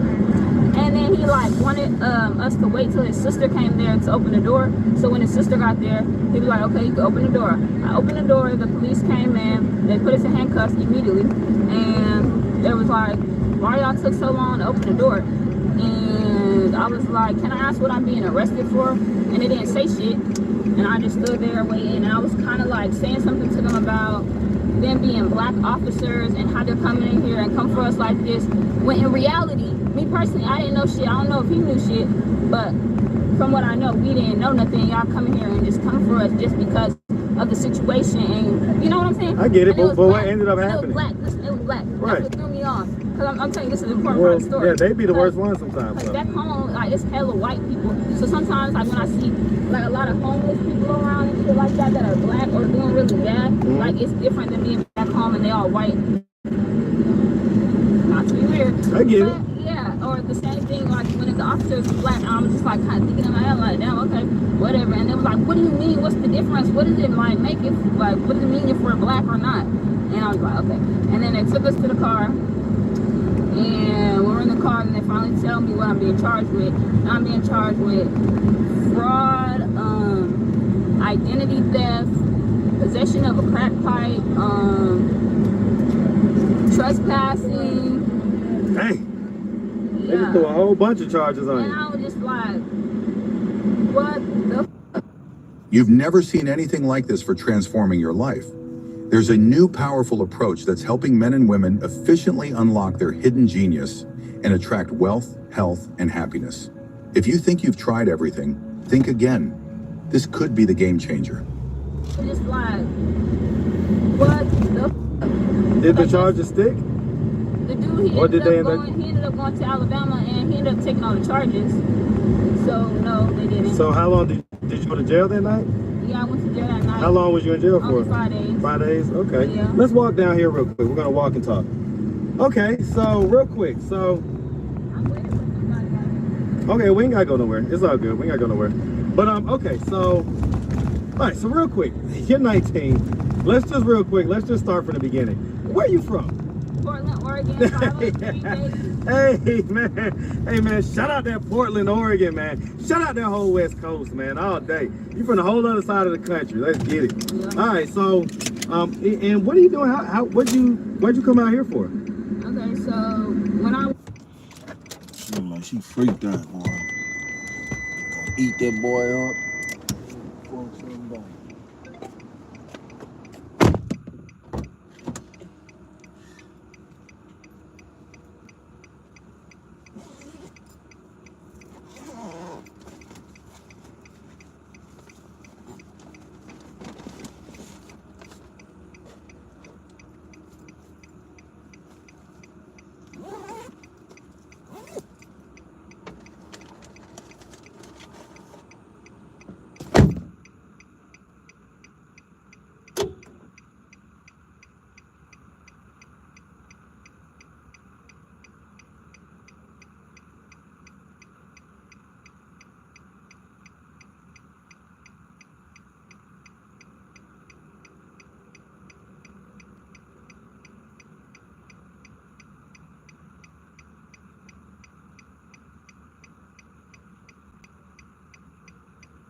They were doing like a lot of stuff, getting us into like careers and shit like that.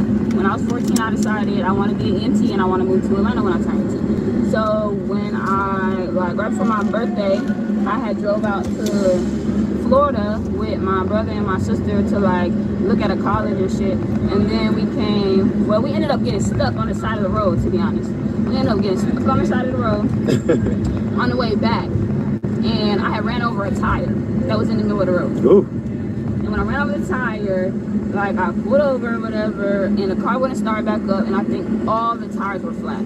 We ended up leaving the car. Mm-hmm. Okay. Mind you, everybody was asleep when this happened. Oh Lord. And I was rushing to get back. Well, I wasn't rushing. It came out of nowhere. How'd you miss the tire in the road? I can't see that well. It's black and it's in a black street. Okay. And when I'm like, what is that? And when I'm so close, I can see. Yeah, and then it's like a whole bunch of people. I'm not gonna say a whole bunch. At least 10 people hit that same tire. Okay, and messed up their car or whatever. Yeah, and they had the patrol out there helping people and shit. But So okay, so real quick, okay, so that's how I ended up in Georgia. But okay, so all right, from Portland, Oregon. I grown up in Portland. Did you both mom and dad in the household? Who'd you grow up with? I mean, when I was little, I know my dad was in the house, like I don't know what age, but growing up, I was really with my mom. Okay, was after that, after they split or whatever, was you good? All right, well let's turn around. Let's turn around. That way you can. So I don't want to, Because I want you to be here with me now. Okay, so all right, so growing up in Portland, so at what age do you remember dad leaving or whatever, like them splitting? Do you remember what age you were?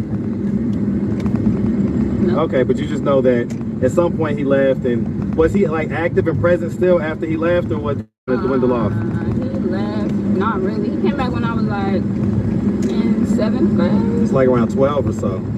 Okay. Yeah, okay. All right. So growing up, do you have brothers and sisters? I have 10. 10? Yeah. Wow. Where are you in the birth order? Okay. And it's 10 of y'all? Okay. By your mom is what you're saying, or same mom, dad? 8 by my mom. 5 are my dad's kids. Mm-hmm. And then I have one sister who's really my sister, but that's my sister. I get it. Yeah. Okay, so growing up, would you say that you had like a fairly normal childhood? If you're not making $158,000